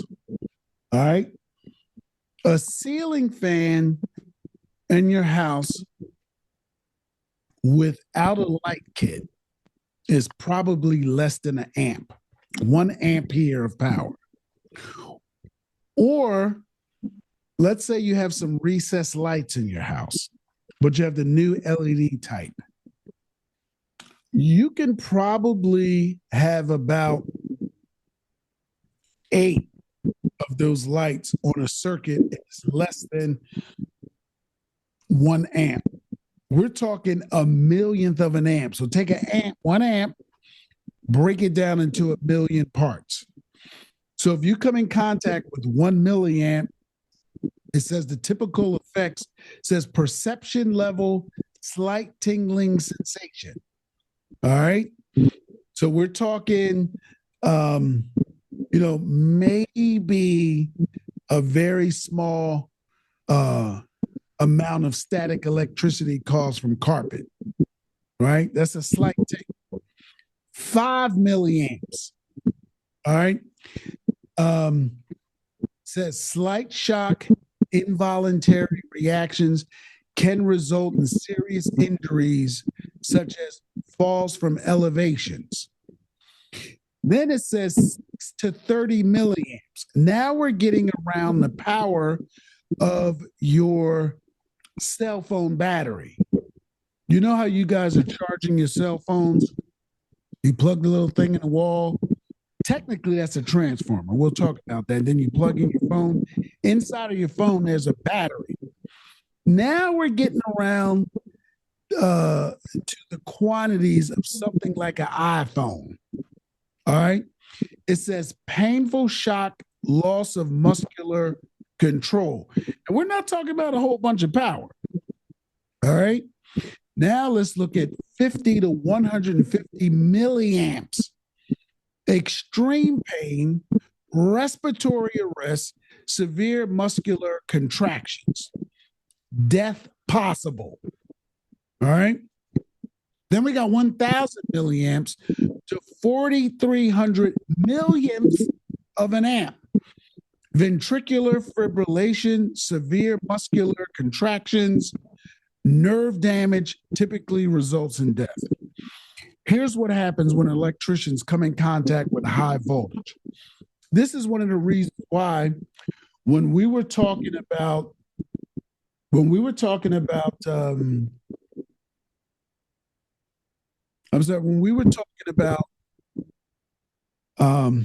work that linemen do, I have no interest in being a lineman.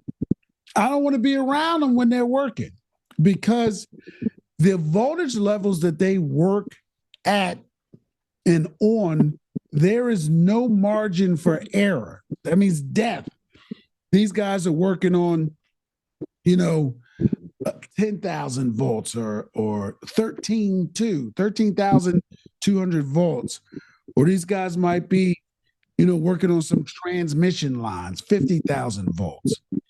There's no room for accidents. Let's take what we do. Let's take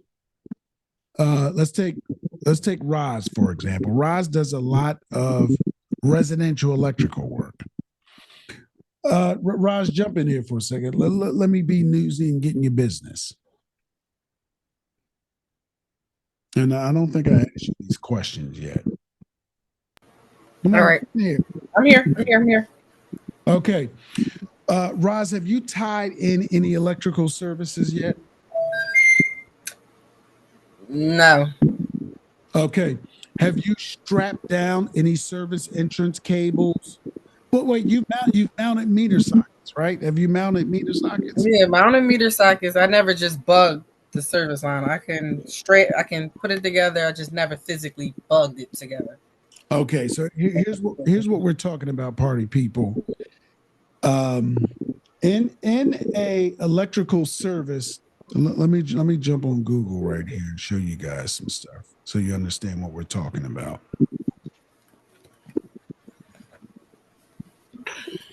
This is let's see, electrical service. So in the back of your house, you probably have a 100 amp electrical service. And let me show you some images. So in the back of your house, you have an electrical service. All right. And let's say aerial. Let's be specific. This is an aerial. That means the utility company is probably swinging the line, over to the property to feed it from the transformer. Now, eventually we're going to start talking about voltage systems. And what I was asking Roz whether or not she's ever tied in a main service at the top. She said she strapped it, but you got to get to a certain skill level where you are tying in the service at the top. Right here, where these big lumps are, that's where the service is tied in. When you connect the house wires to the utility company conductors, you bug it in or you tap it. On this side of the service lateral coming from the transformer. I'm not sure what you're showing on the screen, but we only can see the search bar. Okay, hold on. So we need the screen to go up or something. Okay, all right, hold on. The search bar. All right, hold on. Let me drop out. Hold on. Let me drop out. Let me move things a little bit.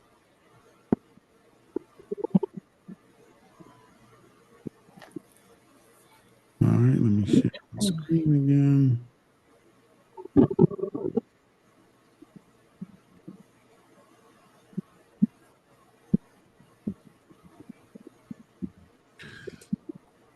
All right, you see all this stuff up here? Yes, we can see it now. Okay. All right, hold on. All right, actually, let me try this image. Let me see if this one open up. All right, here we go. You see this illustration? Yes, we can see it. Okay. This is an aerial electrical service. When electricians are working on a service, sometimes they have to tie it into the utility company. One of the first things I want you guys to understand, even if you're doing residential work, there is no circuit breaker or fuses between the transformer and where it ties into the house. If you run into a problem right here, there's nothing to save. So sometimes electricians work on these laterals or these lines, and let's just say, for instance, they're not using gloves, or they're not aware of everything that's around them, unless they got a short sleeve shirt or something like that on. And their arms or hand come in contact with one of these wires and something that is grounded. And what I mean by grounded is if you touch one of these electrical lines and like a metal downspout, the voltage will flow from the transformer through one hand, through the other hand that is making contact with that metal downspout, like the rain leader, and it goes down into the earth. Voltage will flow from the transformer through you down into the earth, back into the system. That is how you get shocked and electrocuted. Well, one of the things that happens is it, depending on the strength of the voltage, it could overtake your muscular system. That means sometimes when you get a severe shock, you clamp down. You can't control your muscles anymore. So what that does is that basically puts you in a situation where you continue to be shocked, and it goes into electrocution and death. So coming in contact with energized electrical parts, your heart gets thrown out of rhythm, out of whack, and depending on how strong the voltage is, you could lose control of your muscles.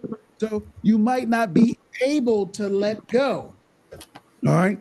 And the guys that are linemen, not only do they have to worry about arc flashes, but if they ever come in contact with the voltage that is feeding these transformers or the laterals, they can be severely damaged. And you, as a residential electrician, if you're working anywhere on the line side, the power supply of the electrical service, you can get electrocuted. All right. This is very, very dangerous. All right. So, what we're talking about is we're talking about the effects of voltage, right? And now we're going to start talking about the effects of current through your body. So let's just say you remain in contact with something that's energized and you touch something that's grounded, that's going to give it a path into the earth or back into the system that the power originated from. Current is going to flow through your body. All right. And that's what we're about to read about. So there's an effect on your body from voltage and then current. It's not good. It's pretty bad. All right. All right. So we're going to jump back into the handout here. Harry, I actually electrocuted myself up there trying to do a service. You mean trying to put a bulb together? Wait, now back of my hand touched. Wait, hold on. If you lived and you survived to talk about it, you got a shock. Electrocution is death. Yeah, I got shot, but it just so happened that the back of my hand touched it instead of my hand actually grabbing on. So it locked up my whole arm, and I just was lucky enough to be able to pull it back. All right. So paint the picture for us. So first of all, what were you doing up there? First of all, I shouldn't have been up there. Let's start there. That's the point I was trying to get. Let's start there. I should not have been up there. But we was waiting for the Pico was supposed to come out. They didn't come out. We was waiting for a couple days. We needed to turn the electric on so that we can. I think we had a appraisal. Mm-hmm. So I said, you know what?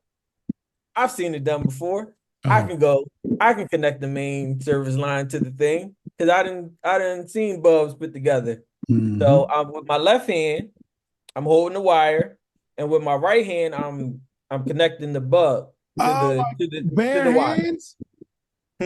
Bare hands? No, I had gloves on. Okay. So sorry. So you had the two wires. Then what? So I had the wire with the one hand, and the right hand I had the pliers in my hand, tightening the bulb together. Mm-hmm. So as I'm tightening with my right hand touched the other wire. So you came in contact with two conductors from the electrical system at the same time. Yes. Then what? And my whole right arm locked up instantly. And I just saw it, but I lucked up because my hand was only on the pliers and not on the actual wire itself. How did that feel? Oh, it hurt. It was a jolt, and it felt like my arm fell off. I'm sure that's a shock. And fortunately, you were able to break out of that circuit. All right. Now, let's say you were working in a commercial building. Let's say that was the next next voltage system up. Let's say that was a 208 circuit or 277. You might not have been able to let go. That wouldn't have been good. Oh no, I wouldn't even have thought about going up there if it was anything more than that. Well, first of all, what was up top, that's 240. Yeah. So you might have got a 110 volt hit. But see, at that time I trusted myself with 240. I said, "Oh, I can do that." Mm-hmm. No, I would never do it again. I would never. Now, was that your last time? Yep, last time. I would never do a service line again. And that's why you're here talking to us now. Exactly. All right. That's why you're in the taia-school.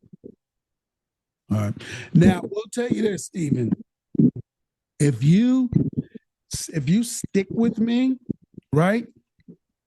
You know, depending on how projects lay out over the next couple of months, you could possibly see me tie in a service.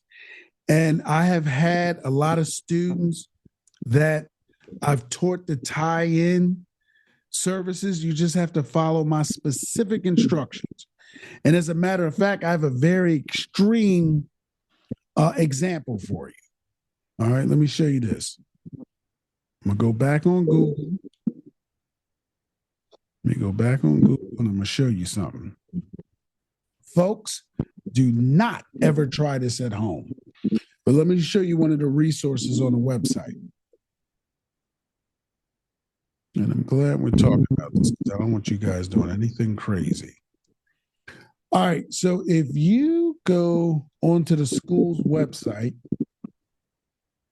go to, let's go to taia-school.com. Nope, it's not what I wanted. Let's go to taia-school.com. Let's go to the website right here. And Brandon, since I've last seen you, the website is going through a lot of changes. If you go to the taia-school website, one of the things that you can do is you can go to our photos.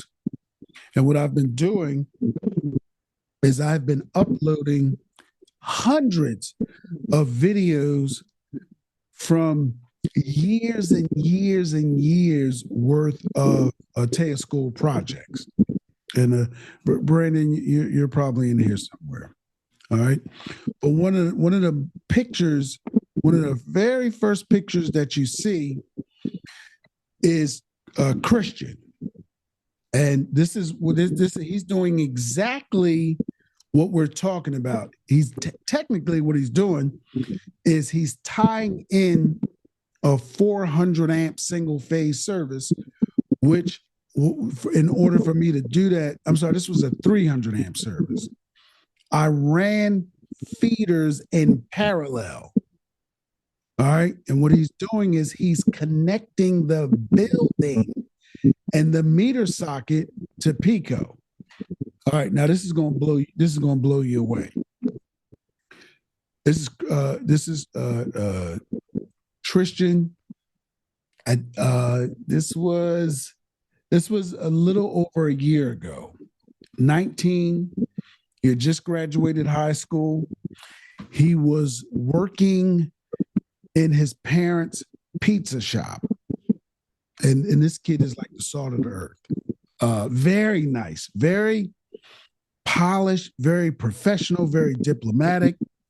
So he calls me, just like a lot of you guys called me. We had a little conversation. And he's telling me, like, look, I want to be an electrician. I don't want to go to college. I want to work with my hands. Right now I'm working with my parents and it's okay, but I want to make my own money and I want to come into the trades. And, Kenny, he had this thing in his voice where he was very motivated. He sounded very energetic.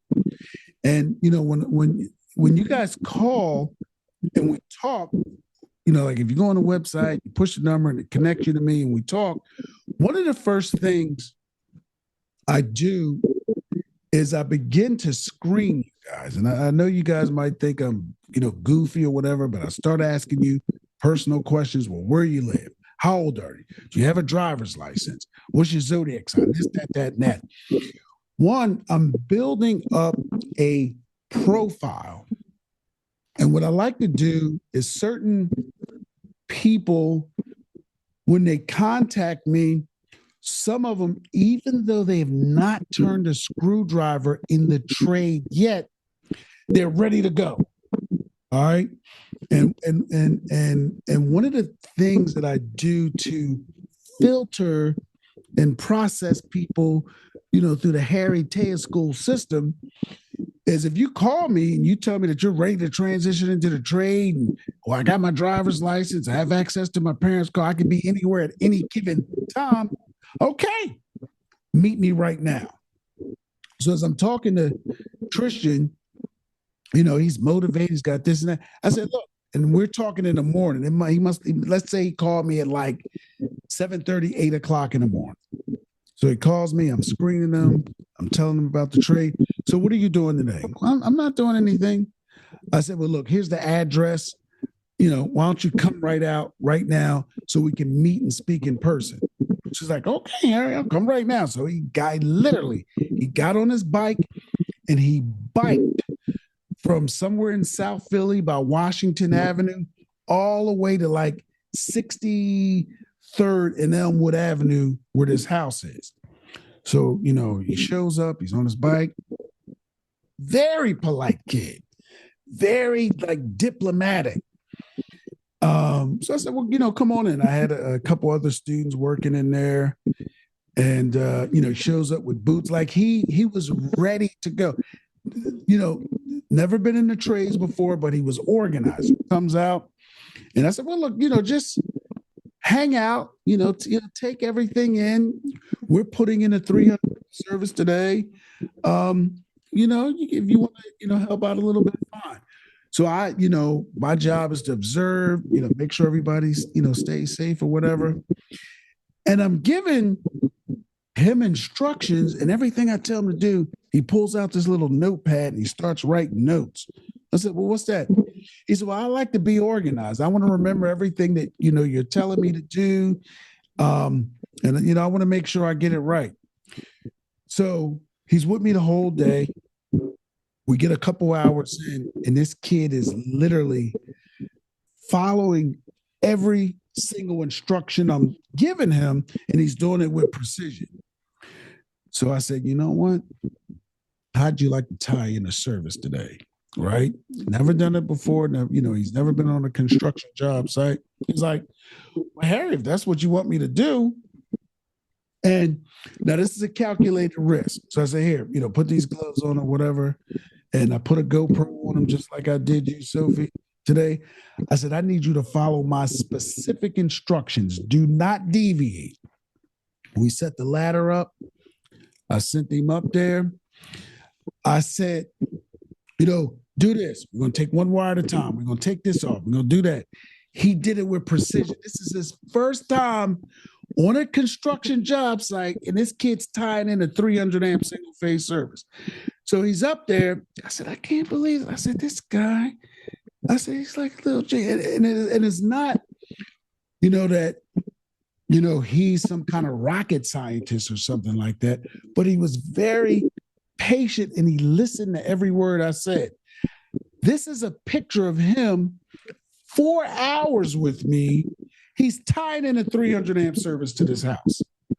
That was his first day on a construction job site. So when I tell you, you do not have to be a rocket scientist to be a good electrician. You just have to follow instructions.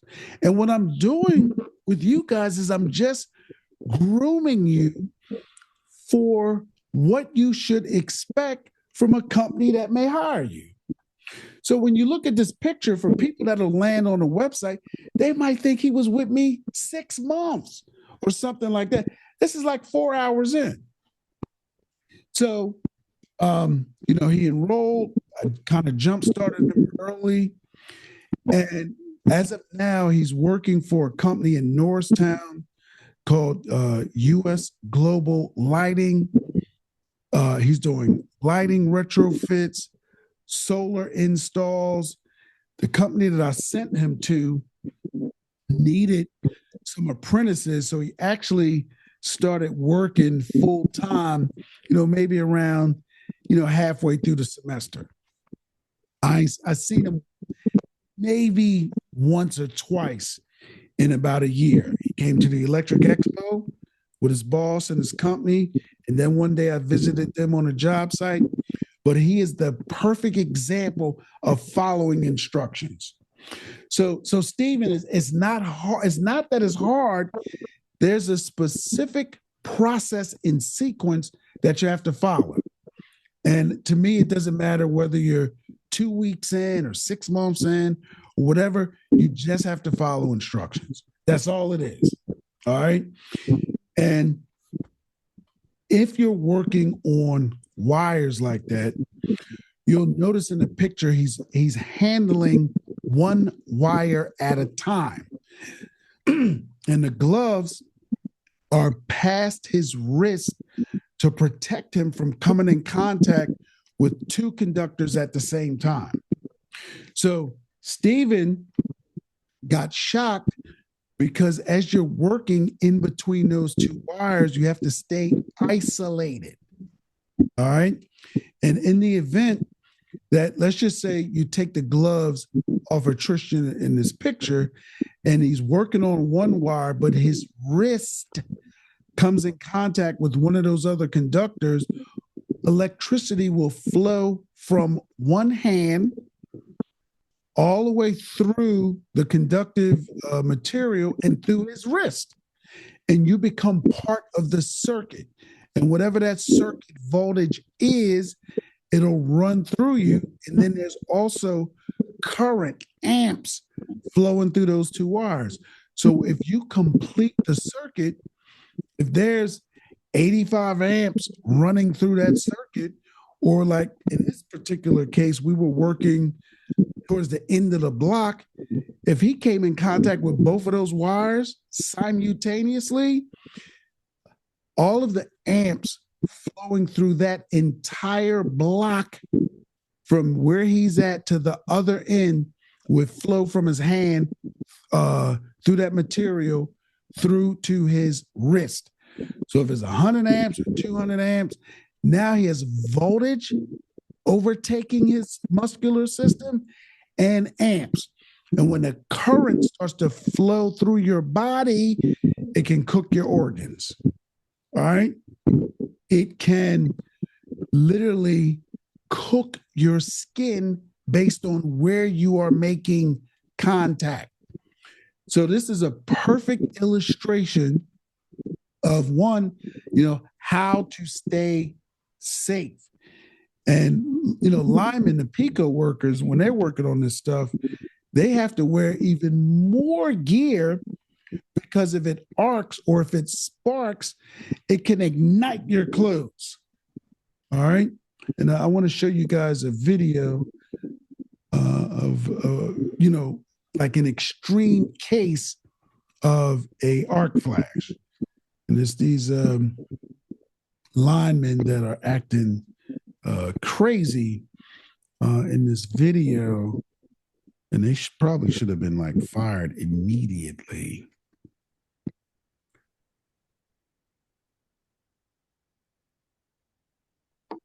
But this video it's right on YouTube. It's right in the folder with all the other videos. And in case you guys want to see it, I think they call it like the 50K Dragon or something like that.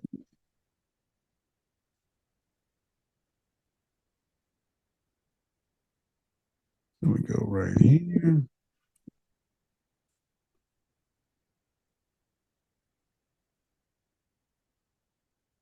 Here we go. This guy, right? It's 115,000 volts. I mean, it's crazy to think about it. Like, it used to cost millions to advertise on TV, and now because of streaming. All right, let me explain this to you before we watch it.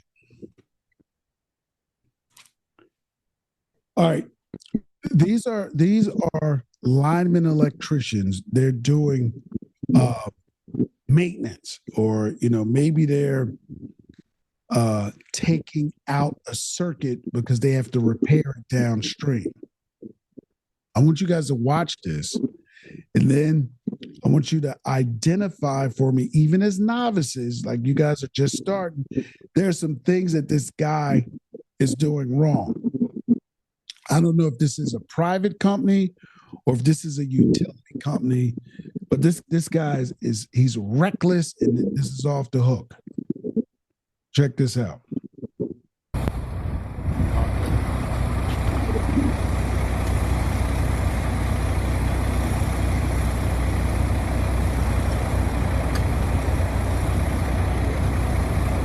whole stick.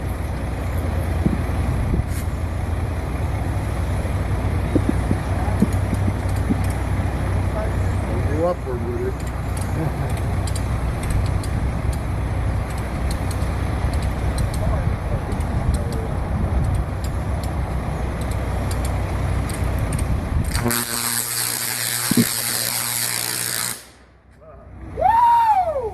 I don't like that.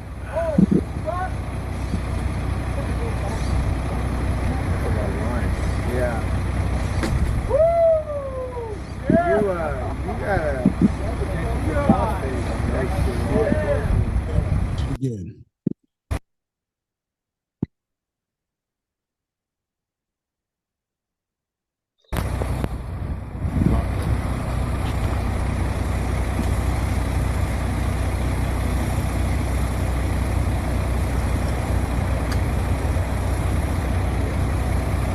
the whole stick.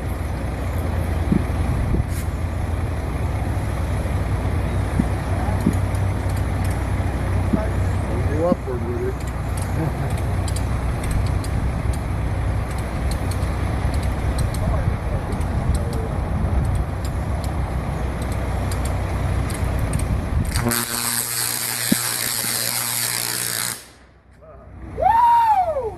I don't like that. All right, so let me get some feedback from you guys on what you just seen there.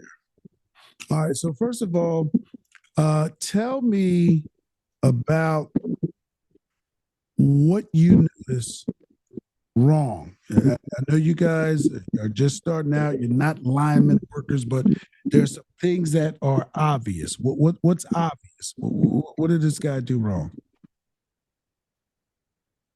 He wasn't wearing gloves. He was not wearing safety gloves. Now, here's a crazy thing. That's transmission voltage. So when power comes from the transmission or generation station, it comes out at a very high voltage.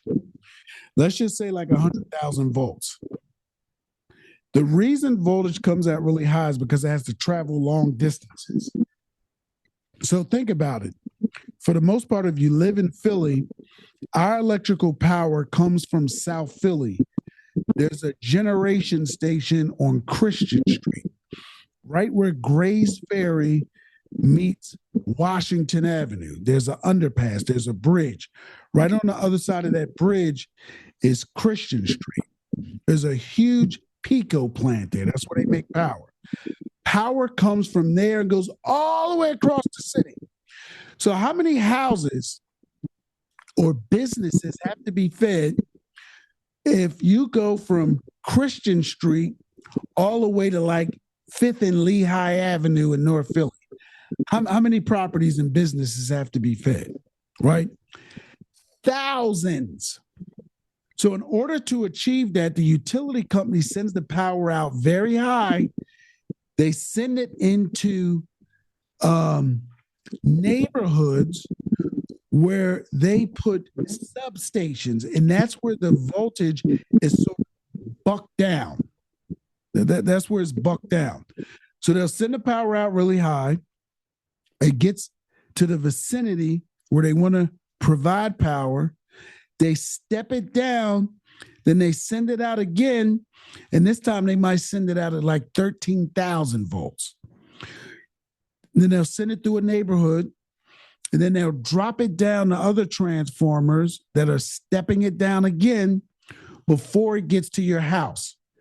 So the transformers that residential electricians are working on, typically they're stepping it down from either 13,200 volts to 240, or sometimes 7,800 volts down to 240. And what this guy's working on that we watched in the video, that was 115,000 volts. He had no gloves on, right? And if you look at it again, right, look at it again, what else is wrong in this picture? What else is wrong?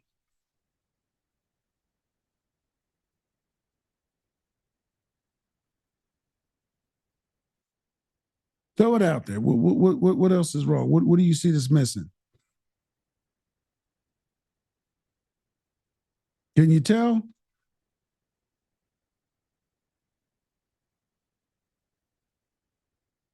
Take a guess. Safety glasses? Well, so theoretically, he does have some form of safety glasses on, but did you see the voltage that came out of that circuit? What are those little glasses are going to do? What are they going to do with the arc flash that just came out of there? What else should he have or could he have? What could be different?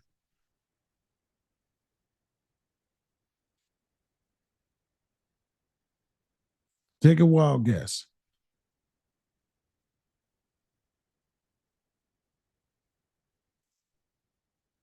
I can't hear you, Mr. O'Brien. Yeah, unmute for me.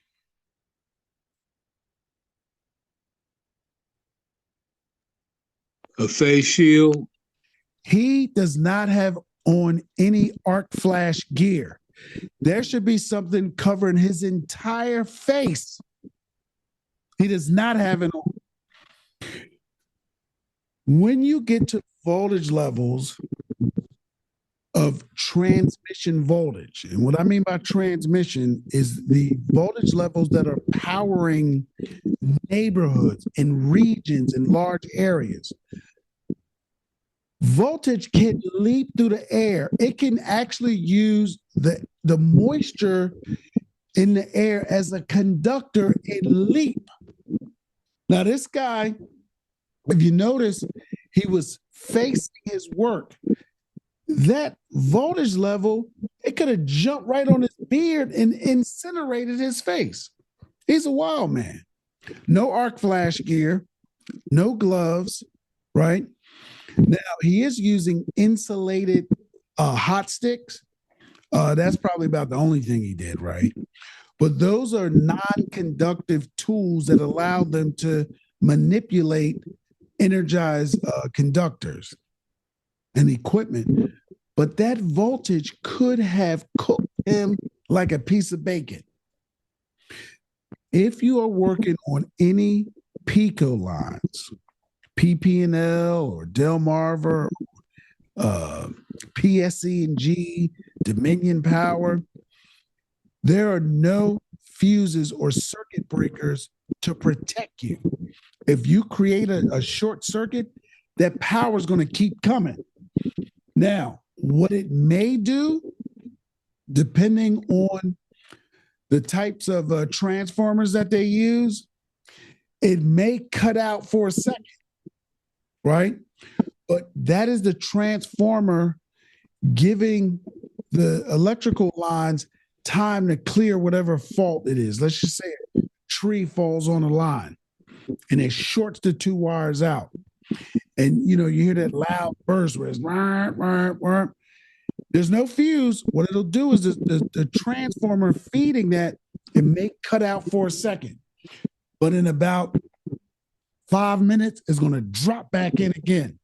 And some of these transformers, they're designed where it'll keep cutting it on and off and on and off to try to blow the fault on the lines clear.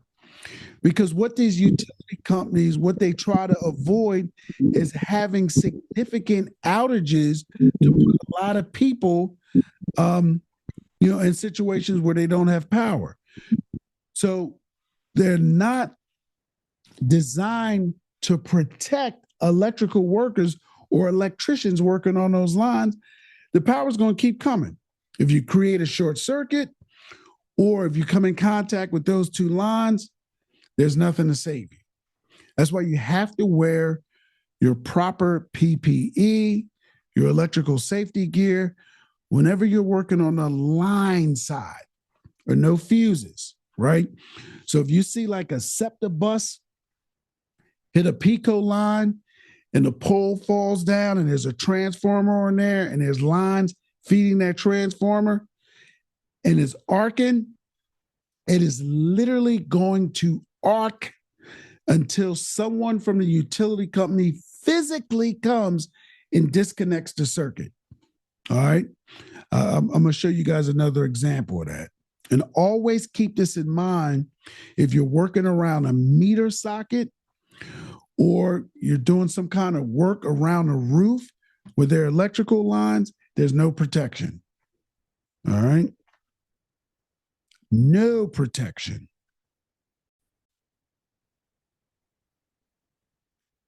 And I'm going to show you a perfect example of that.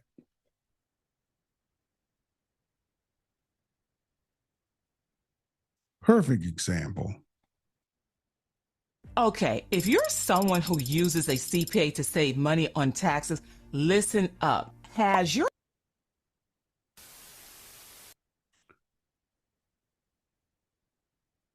This is a perfect example. Pay attention, take some notes.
Hey, Kenny, jump in here for a second.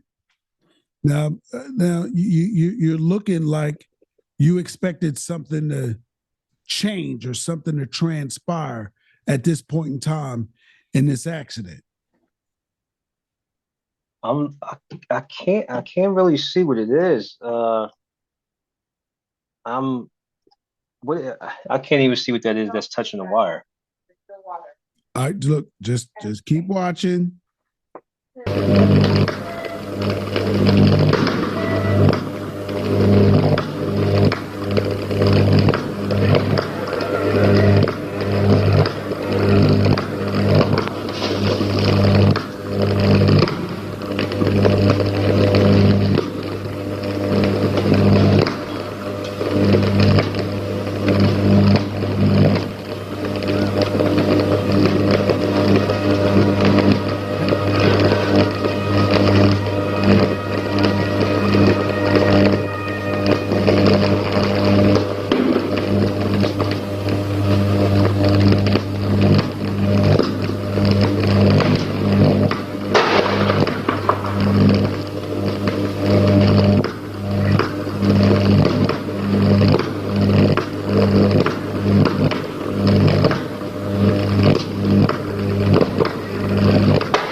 jump in here for a second. What's up? What are we looking at here? What's happening? The boom of a crane bumped into a power line. How can something like this happen? Negligence. They didn't really think before they acted. You know, made a big mistake. It says everywhere on every crane that you see that booms are not insulated. They're not operate by power lines. So they're just people being very irresponsible. Well, one, you're supposed to keep a certain distance back from electrical lines, correct? Yeah.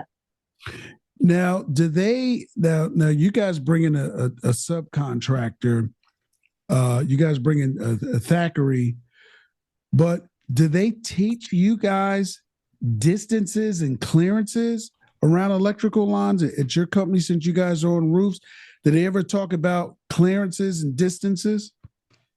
Not with me specifically.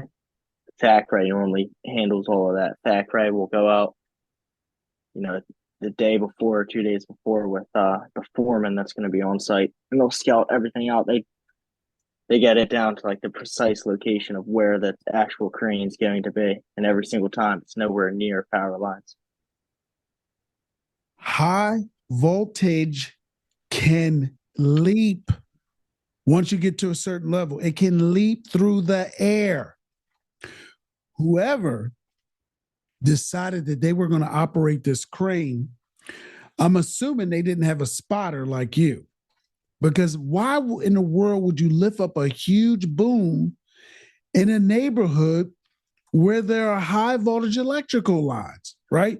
So I'm assuming this guy didn't see where he was turning the bucket, right? And you see what happened to the bucket. Look at it.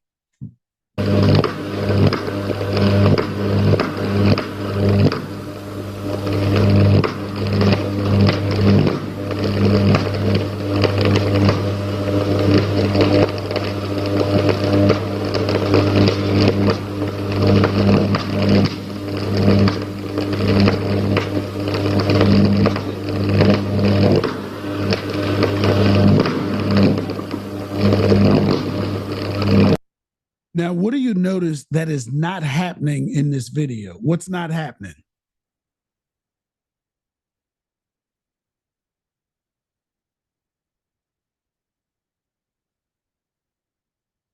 Throw it out there. What you got? What is not happening? Yeah, power isn't cutting off. It's just still running. It's not cutting off because these voltage systems are designed to keep generating power. They're insensitive. There's no fuse or circuit breaker that's going to blow. All right. So, you know, sometimes, you know, even a fire department might wind up in a situation where there's a fire and then it may turn into an electrical fire, or their electrical systems or components that are caught up in the fire.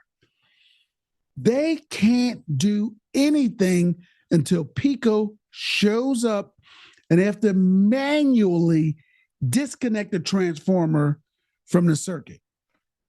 Then the fire department, you know, can put water in certain areas.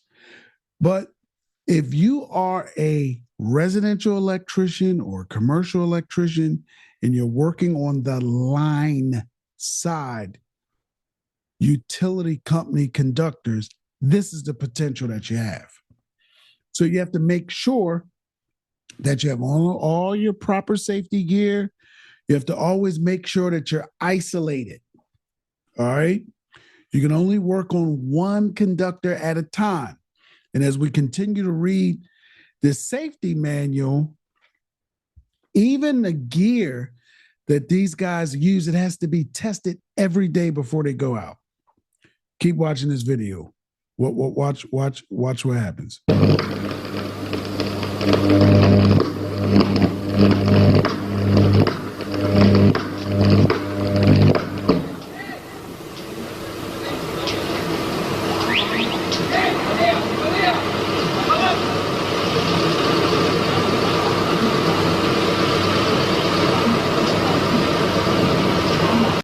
You notice what happened to the bucket? Look at where the operator is sitting. Look what happened down there. That's probably like 50 or 100,000 volts going through that boom arm, straight through that machine, straight through the tires, straight in the earth. Some people might think, oh, well, the whole thing's on rubber wheels. Listen, at that voltage level, it doesn't make a difference because the voltage is so high, it went through the tires. All right. And if you notice, it cooked the whole machine. It exploded. All right. And I don't want you guys to think that, because, I'm working in a house, nothing like that could ever happen. Well, if you're in somebody's backyard and you're installing a 100 amp meter socket for like a single family row home, and you put your screwdriver on top of the meter socket or some kind of tool or box or something like that, and it falls inside of the meter socket across two of the jaws in there or two of the wires, you will see an arc just as big as this. And it's going to continue to arc until it blows apart. Sometimes electrical components weld together. And that's what happened with this boom. When it hit the wires, it welded to the transmission line, right? And power went through the boom arm down into the earth. And it also started creating an arc from one electrical line to another. And it only stopped because it blew apart. There's power still in that circuit. All right. So I don't want you guys to take any part of what we're doing for granted. So what is only, 110 volts? So what it's only 100 amp service? These are the things that can happen. All right. And as you will continue to read, with me in the handout, we're going to start talking about the effects of current running through your organs. All right. Hey, Stephen, jump back in here and tell me a little more about your boo-boo or your faux pas when you were trying to save a couple of bucks. No, I wasn't trying to save a couple of bucks. I was trying to we was on crunch time for the appraisal. So like if that appraisal didn't get done that day, the whole deal would have fell through. So all right, now tell me again what you remember. So your arm locked up. You remember feeling any heat? No, I didn't feel any heat. It was like instant. It was an instant. As soon as it touched, my body jerked and my hand was stuck holding the pliers. Locked in place. Yep. But the jerking of the arm picked the pliers up off of the bulb that I was tightening up. Okay. So, I've been in a situation where I have come in contact unintentionally with something that's grounded and something that's energized, and I felt the power of a lot of amps going through my body. I've fortunately I was able to respond fast enough, but sometimes it happens when you don't expect it. And it doesn't feel good. All right. It does not feel good. I didn't get the regular feeling back into my hand until maybe like a couple hours later, where it was just like I don't feel nothing no more. Like it wasn't numb. The numbness was gone then. So that's damage. So that's you suffered some damage. Fortunately, it was temporary. All right. But as you continue to look through the handout, some people are exposed so long that they suffer permanent damage. All right. Let's read just a little bit more. All right. Hey, Miss Shapiro, are you up for reading for us? I can do that. All right. Let me pull this other page up here. We're on effects of current, or the effects of current, right? That's exactly where we're at, and I'm gonna pull it up for you. Right here. All right, and then hit for me the effects of current. So we've been talking about voltage. Voltage can lock up your muscles. It can throw your heart out of rhythm. That's just one effect. All right, that's the electrical pressure. Now we're going to talk about why you're coming in contact with those two conductors. If there is electricity in the circuit, that's going to flow through you. What we're about to read about is the effects. All right, go ahead, pick it up for us. All right, the effects of current. The amount of current measured in amperes? How do you say it? Amperes. Amperes. Okay. The amount of current measured in amperes that passes through a body determines the outcome of an electrical shock. The higher the voltage, the greater the chance for a total shock. In a 1-year study in Pennsylvania, the following accidents/results were observed by the State Division of Industry and Safety. 30% of all electrical accidents were caused by contact with conductors. Of these accidents, 66% involved low voltage conductors, those carrying 600 volts or less. Portable electrically operated hand tools made up the second largest number of injuries, 15%.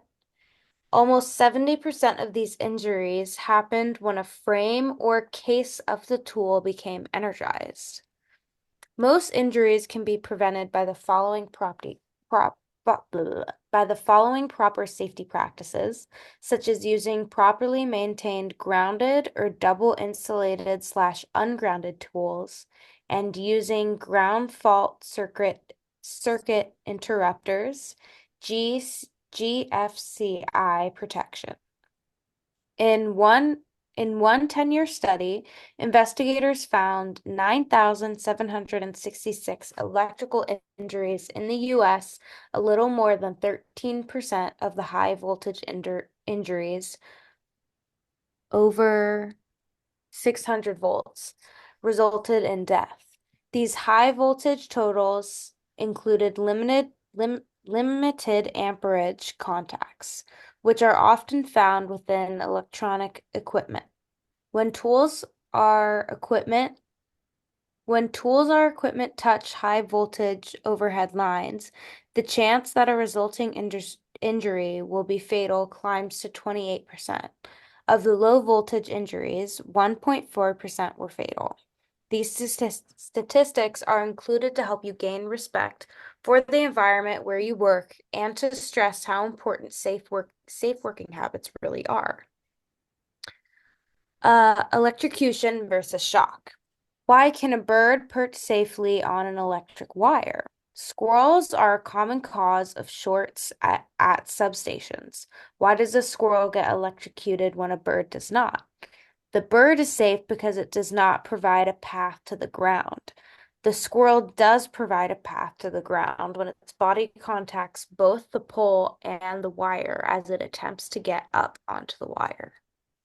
Now, did that answer a question for you that you were always curious about? Like, were you able to figure that out? Why can you see a whole bunch of pigeons, sitting on transmission lines? All right. Well, think about that, Sophia. How was that possible? Did you ever worry about that, or you just never paid attention to it? Honestly, I never really thought about it. I was just like, the birds are up there. Well, now that you're watching these videos, you're going to pay attention to those birds on the line. So here's the thing. When those birds are up on those pico lines, it's two reasons they're safe and why they can be up there.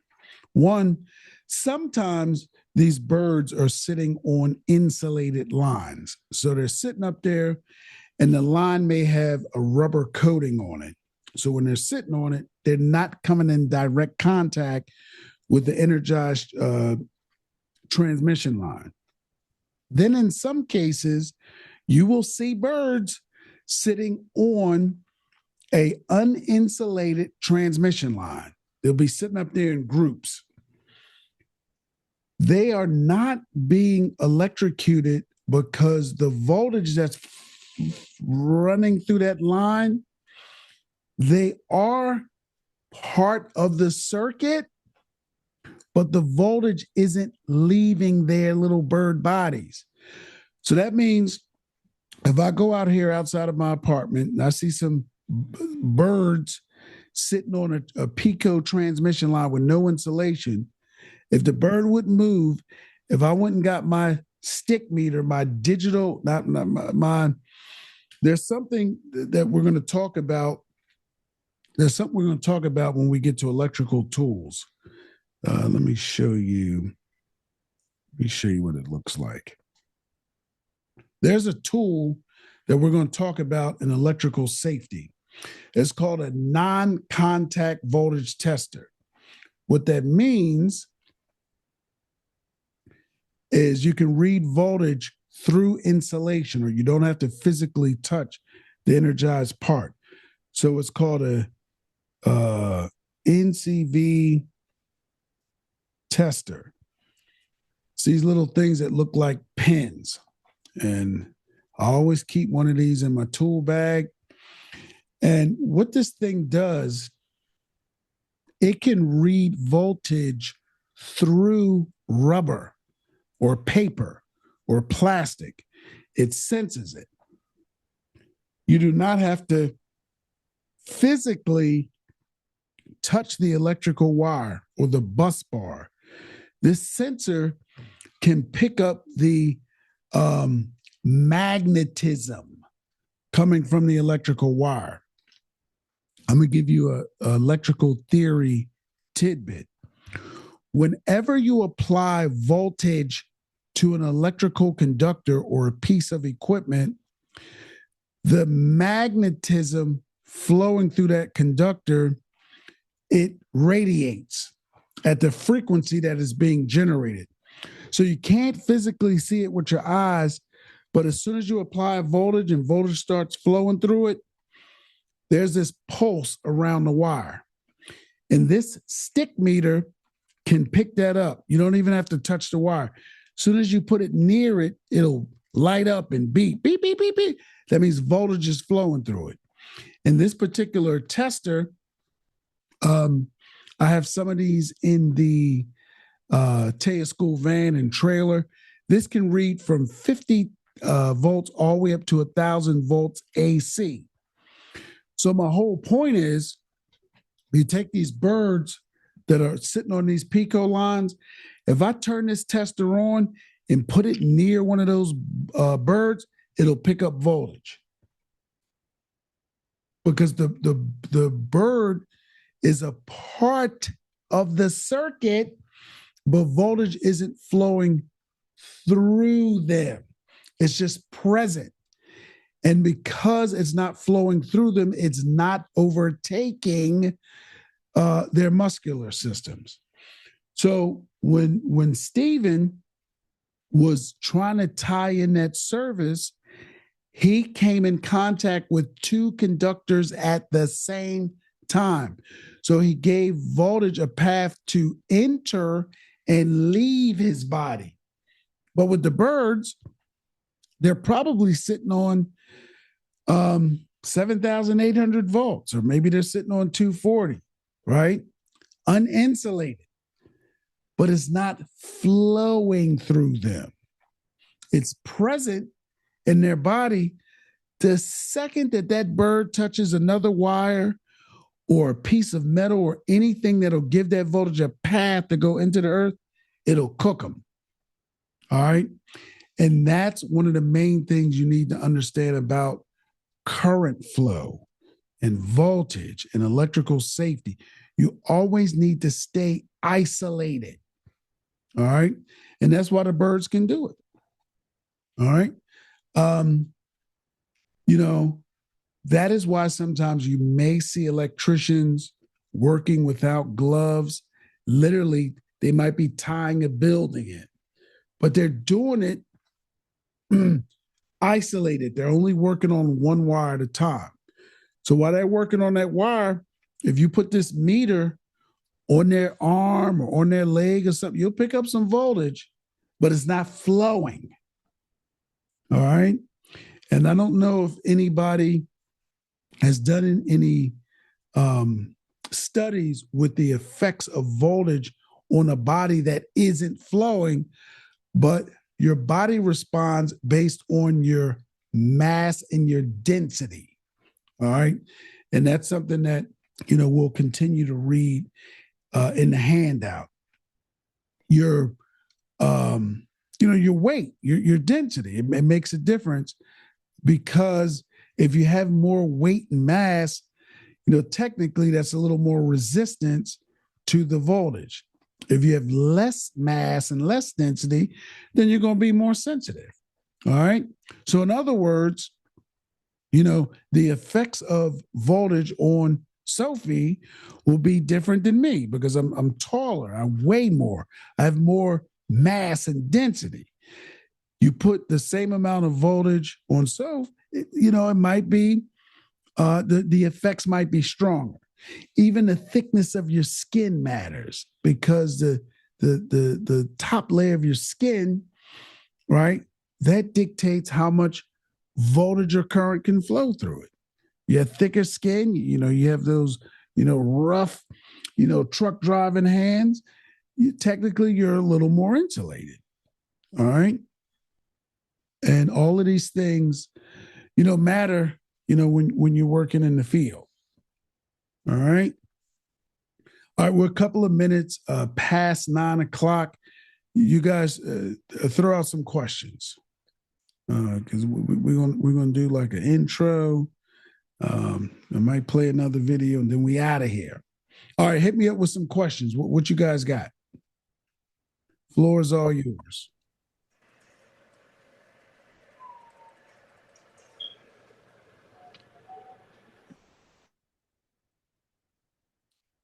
All right, floor is all yours. What you got? You can ask me anything you want. You ain't got to be shy. Raj, I know you got something for me, right? You've been out here for a while, being all willy-nilly, wiring up houses and mounting meter sockets. You ain't got no safety questions for me? You got it all figured out?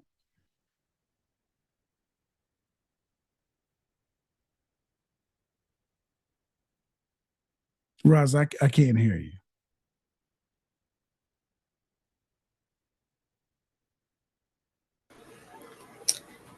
My bad. I couldn't find a what's the name.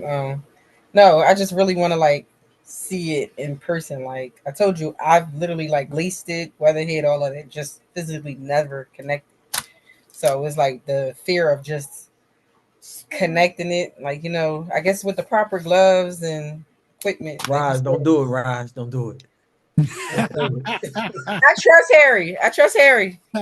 Listen, I trust him. He said step by step. Step by step. So that picture I showed you, that was Tristan with me 4 hours in. I know it it looks crazy, but he is just that good. He follows instructions that well. And that, to me, that summarizes the entire electrical training process. It's your ability to follow detailed instructions. So, a lot of, electricians do a lot of complicated things. Even the CNC machine, the control panel that we looked at today inside the cabinet, there's a lot of stuff going on. But the guy that works on that, he follows a simple process and routine that helps him troubleshoot that thing and maintain it and all that. Roz, tell everybody about all of the fun we had today with Sophie and Emmy. Bring them up to speed. Oh, bye. No. Y'all went back to the Yes. thing again. Yes. Can we And get we a notice next time? Can I get a notice next time? A text what? message or something? All right. So technically, we're going back tomorrow. Yes. All right, we're going back tomorrow. It's Tuesday. Wednesday, we're down. I got to go to New York. Thursday, I'll either go back to the woodworking shop or we'll be in Southwest Philly. So you guys have an opportunity. If you can't make it out tomorrow, that's fine. Thursday, we should be in West Philly, maybe like around 62nd and Vine. There are quite a few things there that need to be done that we can do as a group. Roz, first, tell everybody about what you've seen and experienced today. What did we do? So today we installed a was in a three-phase 33 phase outlet for the CNC machine control panel. I mean, well, control box. It was a L1530. I'm sorry, 30 receptacle that we had to install. So inside the three-phase panel, the lines are the black, the red, and the blue. So each one has to be properly in line in sync with the panel, following the same color codes. So basically, we ran the wires to the outlet and then ran it to the breaker.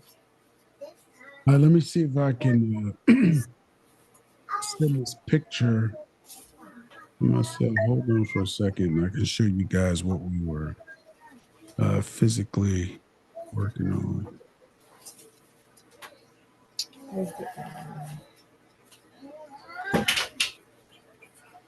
And I kind of jump started Roz because she has some field experience already. So what we're doing is it's a little advanced. This environment, it's a lot of moving parts, but I felt like she can handle it. So this is the machine that we're hooking up tomorrow. Looks like a big mess, but this is basically a computer controlled cutting machine. And basically, this is in a like an industrial woodworking shop. And he has the owner, Jason, he has a whole bunch of machines in there that cut wood, planes. And this one machine right here is actually going to make his process more streamlined and organized. So he just moved in here last winter, and I'm in the process of connecting all of his machinery that he's moving in there. And he just brought this almost a year ago. And, he trucked it in from somewhere and they dropped it in there. And our job is going to be bringing power to this unit. So this thing chops up wood and it collects the dust as it's chopping it. And that's what me, Roz, Sophie, and Emmy did there today. We connected the power to the dust collecting system. So we'll be there tomorrow. This place is very far out. This is the edge of the city. That's why I didn't, want to bother a whole bunch of you guys with this, because this is almost Morrisville, PA. After Morrisville, then it's Langhorne. So this is the far extreme end of the city. Now, after this, then I will be, like I said, probably in West Philly Thursday around 62nd and Race. So we got to do some twitches, some receptacles, some outdoor lighting. So if you guys, want to poke your head in Thursday, give me a ring Wednesday, tomorrow, call me or text me or something. I'll give you Miss Carol's address. I've had Sophie at that location. So jump in for me. And what all did you experience working at Miss Carol's place? Well, I think like the first thing was like her fridge wasn't working. And so we checked the outlet. We used the like little, what did you call it? The pen device that uses Right. magnetism. Non-contact voltage tester. Okay, I'll write that down. Uh, but and so we saw that there wasn't any power coming into the outlet, and actually that breaker was just flipped. And so we just had to flip that breaker. But then that there was like a switch right next to the outlet, and that was like a um uh connected to a three-way switch, and the like three-way wasn't working right, and so we had to um uh what did we do? We replaced the dimmer, and like had to, like, it was old, really old wiring, so it was like the house was like probably from like the 1920s or something, and so that it had like cloth insulated wires and stuff, and when we switched the dimmer, we realized that the wire we were assuming was going to bring power to the switch was actually a traveler, because on a three-way switch you have two traveler wires. And so yeah, it took some troubleshooting just because of the old wiring. There also like wasn't a ground coming out of that. Um, we took a look at a fan, um, like exhaust fan in the kitchen that wasn't working. And we're gonna replace the motor for that. We're gonna replace the like receptacle for that. Um, and yeah, she had also had some outdoor lights that ended up being on the same circuit as the outlet for the fridge. And so when whatever caused that circuit to trip, or that breaker to trip, like um, it made the lights go out too. Is that right? Yeah, it was a crazy circuit. So it had part of the kitchen, part of the side of the house, part of it was just, typical of a house that age where they don't follow a consistent wiring strategy. It was all over the place. So her refrigerator went out. I have no idea why it tripped. We were working there for hours, and come to find out it was just a trip breaker. But you couldn't tell because the circuit breaker was so old, it still looked like it was in the on position.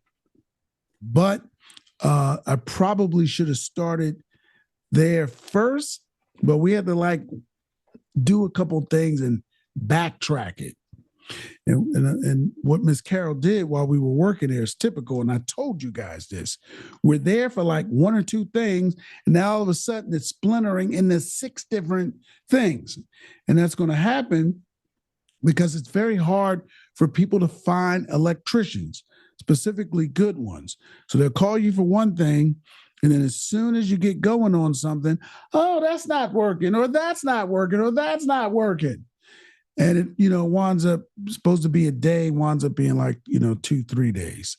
So she added some stuff in. And basically what that's going to do is that's going to give us an opportunity. If some of you guys want to, come out Thursday, in West Philly, that I feel like that's a little more central, and we can probably spread out a little bit. There's some stuff in the house, and then there's some stuff outside in 2 areas that need to be repaired. So if you're interested, Thursday's an opportunity, but tomorrow If you wanted to come out, like I said, that's the end of Roosevelt Boulevard. That's pretty far out, where we're working with this woodworking machine. I may finish up Jason's CNC machine this week. I may not. So that, I will probably have to circle back at some point next week if I don't get anything done. But there are opportunities, for you guys to start turning some screws. All right, so just let me know. All right. Roz is doing good. She's getting out there. Roz, and this is your first time being exposed to commercial work, right? Yes. In the 3-phase. And actually, I would classify this as industrial. Yes. And did things seem hard and complicated today? No, not at all. Okay. Give great instructions. Yeah, I'll make it easy for you. Yes. All right. All right. And how's the customer? Great. Great customer. Great business. Great customer, great business. And whenever and wherever we work together, people will always, for the most part, be excited to see you guys. There's an understanding that you guys are learning. So, people got to be patient. I don't take on any projects where there's a lot of pressure. I'm not into that. I don't work on tight deadlines. I don't work in, dangerous environments. Will we do some stuff that has some risk? Yes. But you just got to be careful and, follow my instructions. All right. All right, Mr. O'Brien, you got a question? Yes, sir. I would like to know the exact location of where the CNC machine is, the intersection, and the boulevard. I think it's 2800 Southampton Road. Now, I was out 2800 Southampton Road. What's the name of the company? Unique Woodworking. It's way in the back. So it's off Southampton Road, right? So you got to make a left, go on the back. Yes, it's in the back. They're tucked away, and so this shop is inside of another company. It's inside of a big construction company. All right. Now, what's the name of that construction company? Ernest Bach and Sons. And this is a union outfit. So tucked away in the back, and you can't just walk in off the street. Okay. Now, when you come off the boulevard and make the right on the Southampton, you're going eastbound towards the mall, Philadelphia Mills, right? Now, when you think so, and that would put this place on the right side of the street. Thank you. Yes, I'll make a right off Southampton in the 2800 block and go in the back. Right, but like I said, it's secured because this business is inside of another business. So that's why I said you got to holler at me. This ain't a place that you can just walk in off the street. Right. So if you are going to come, call me or text me as you're leaving home, so the people that run this operation won't tackle you to the ground if they see you coming on their property. Okay, gotcha. Yeah. Like I said, they out of the local, so that these ain't people you want to just pop up on. All right. All right. Yes, sir. Okay. Questions, and then we got a little intro to do. Fire away. You can ask whatever you want to ask. Ain't no bad questions. If you want to know anything about shock or electrocution or how accidents happen, if you want to hear more about Steven and what happened to his body, fire away and ask. What you got? The crazy part, I just realized the gloves that I had was too small. They didn't cover. They only went down to my wrist. Mm-hmm. Now I think about it, they were too small. Well, the good thing is you won't be doing that no more. Oh no. I know better now. I know way better. Way better. Look, it's a shame it had to take all that for you to learn that lesson. No, I did it before in the past and I had no issues. I've done it. I did it. Boom, connected. Boom, boom. Got down, no problem. This time it was like, nope. Don't do that. Let's not do that no more. All right, if you guys don't have any questions, let's get an intro out the way. All right. Hey, Mr. Ortiz, jump in there. Can you hear me? I can hear you, sir. Good evening to you. Good evening.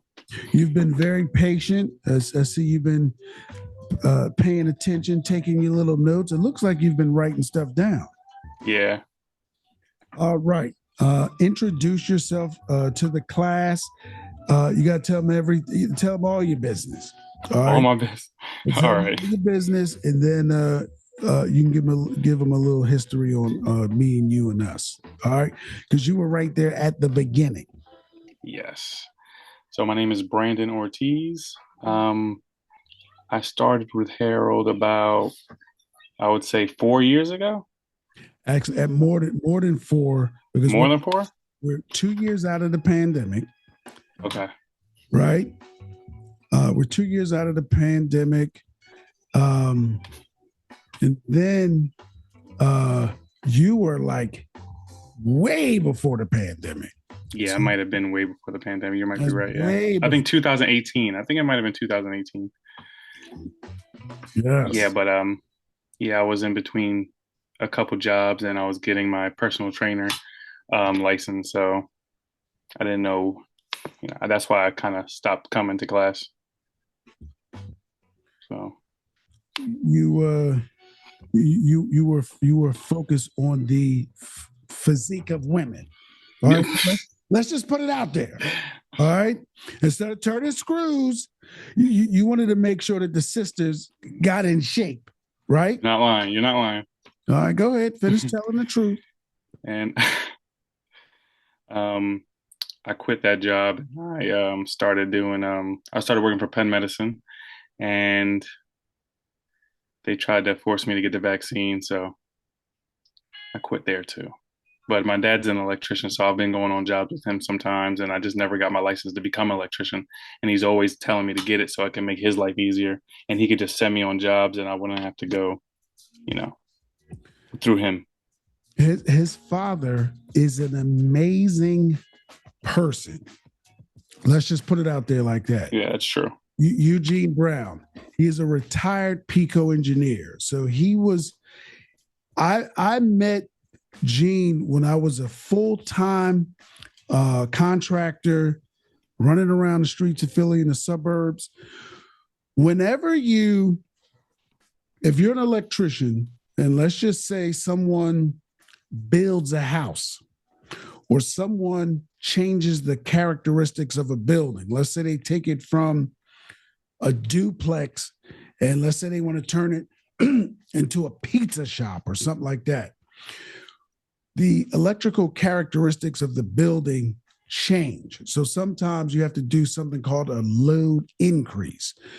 So one of the jobs that I probably did like 20 years ago, I was wiring up a pizza shop in West Philly, and actually, Sophie, this is the one that I pointed out to you. And you have to submit a request to Pico to bring out bigger power lines to you. So you fill out this form, goes to Pico, goes to their engineers, and then like 20 years ago or more, Eugene Brown comes out, and we immediately hit it off. And when I meet a lot of good people, you will meet a lot of good people in the electrical industry. I immediately build bonds and relationships with them.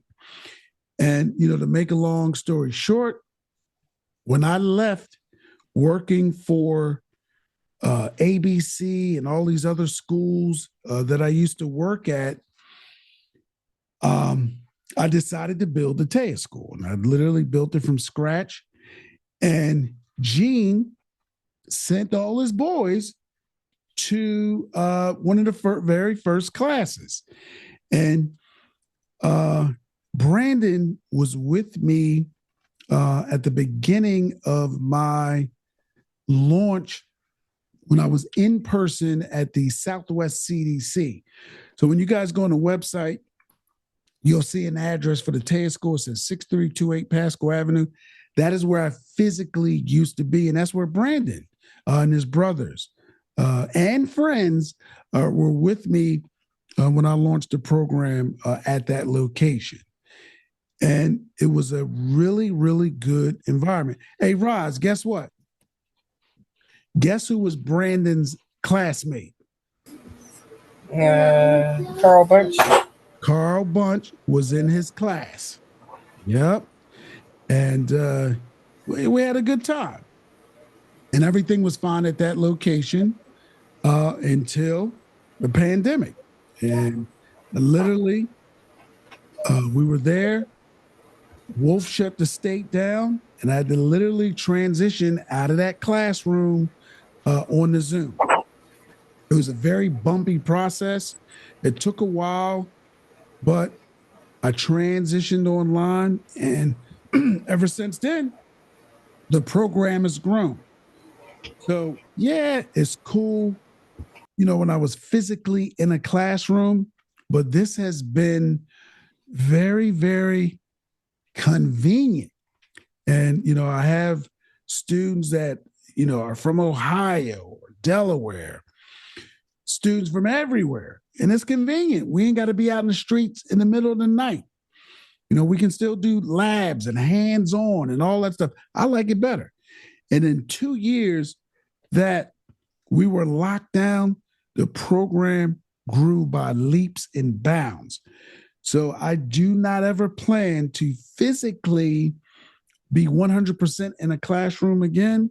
I'll probably continue this format. And what I'm working on for 2025 is to build a pre-recorded course so people can watch us, hear us, see you guys working, hear a little lecture and watch it whenever they want, 24/7 from anywhere. So the transition has been good. All right. And Brandon was right there at the beginning. But, now that he's no longer sculpting, female bodies, he's going to be back on these job sites with his daddy. Gene does everything. Gene rehabs properties, kitchens, bathrooms, additions, but he likes electrical work the most, and he wants Brandon with him. So he fussed at him, sent me back. Brandon's going to get in the groove, be with us. And technically, one of my early classes, we went to Brandon's house when Gene was putting an addition on. And guess what? Carl Bunch was with us. I probably have pictures from that day.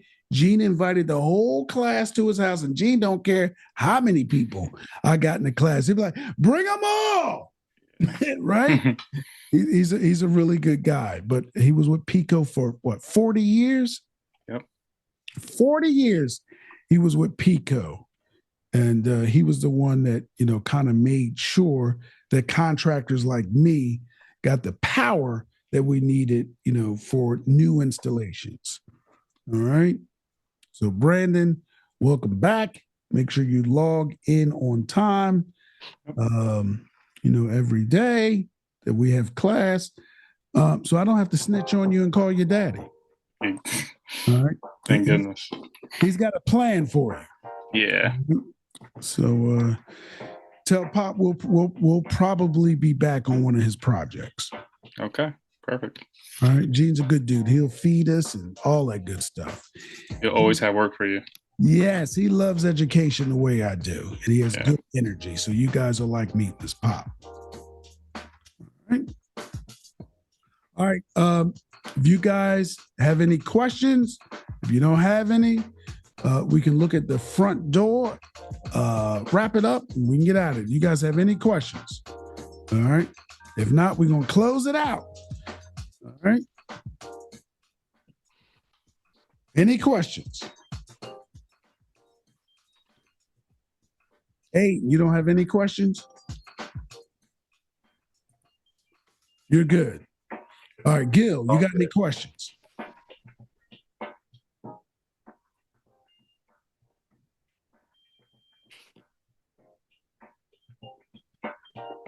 I'm good. All right, you pick up some notes? Yeah, I picked up some. Fascinated with that bird theory you told me about. Stay isolated. Never put yourself in between two energized electrical conductors. All right. Wear your gloves. All right. All right, Raj, you got any questions for me?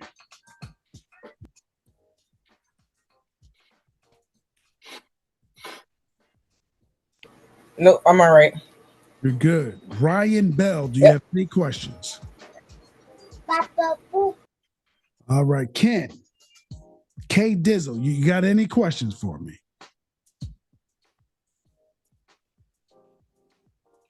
All right. Aiden's good. Mr. Williams.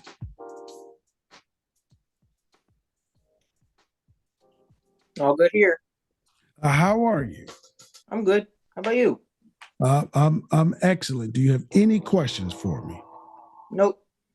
None. Nope. We've been in class 3 hours. You ain't got one question for me.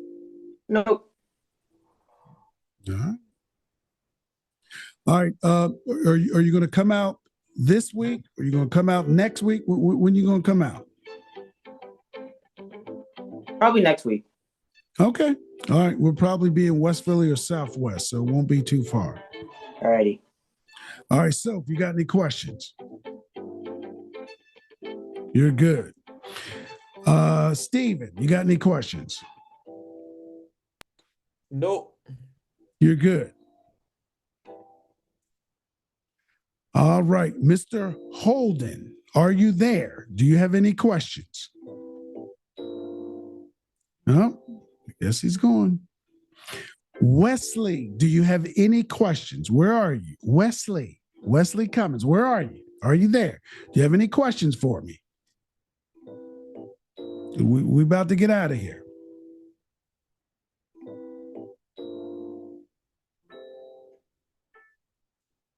All right, I guess Wesley doesn't have any questions.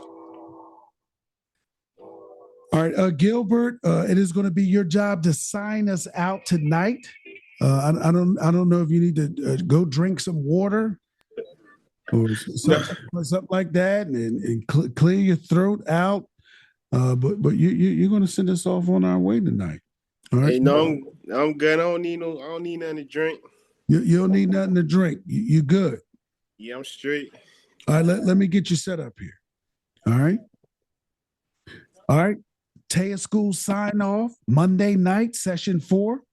Mr. Gilbert Eaton is going to sign us off tonight. Floor is all yours. One of the first things he started off was with preventive maintenance.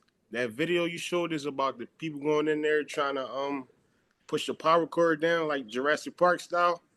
You know what I'm talking about? Yes, sir. All right, and it was that big flash, that arc flash. I don't ever want you to forget that video. Huh? I don't ever want you to forget that video. I want that ingrained in your brain about the hazards of working around high voltage. I'm still puzzled by that. But one of the things you also talked about, you must be aware of potential hazards and staying safe, constantly alerted.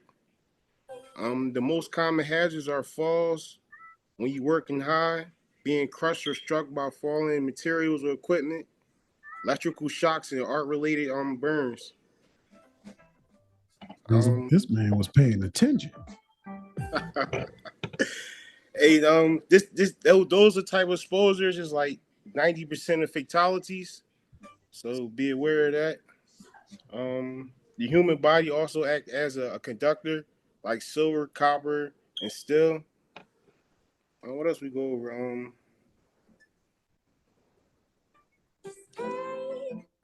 There's no protection. Oh yeah, about the power lines. When you showed that video of the what was that, a boom that went into the one of the power lines, and you said the Yeah. electric just kept pumping until somebody manually had to come and shut it off. And think about that, Gil. If you are, someone trapped, in one of those situations like that, you have to wait patiently until a utility company gets notified. Then they got to assign somebody the job. Then they got to look at the blueprint and the schematic for that community. Then they got to send the truck out. Then they got to set it up. Then they have to manually pull the circuit out, right? You know how much stuff can happen in between that time? That's a grip to be waiting for somebody to come shut something off. I'll let you know that. Yes. Also, you talked about how high voltage can leak through air. Yep. Yeah, and also the fascinating thing you was talking about was the birds, how they can sit on the wires without getting electrocuted, anything like that, and how squirrels they come down the pole because they be pulling electricity back towards the earth. Yeah, the squirrels get electrocuted because they leap sometimes and they touch two things at the same time. So if a squirrel is sitting on an energized electrical conductor or terminal and he stretches to run and he touches something that's grounded, he becomes part of the circuit. Okay. Right, and he gets cooked.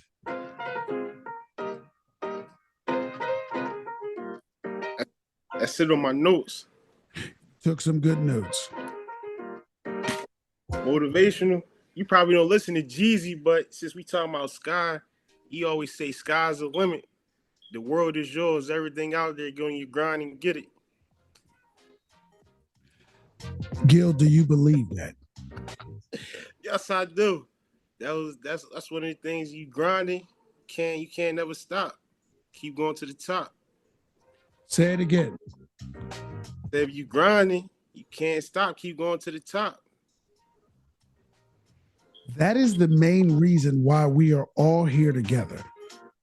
First of all, I believe in all of you individually and your abilities.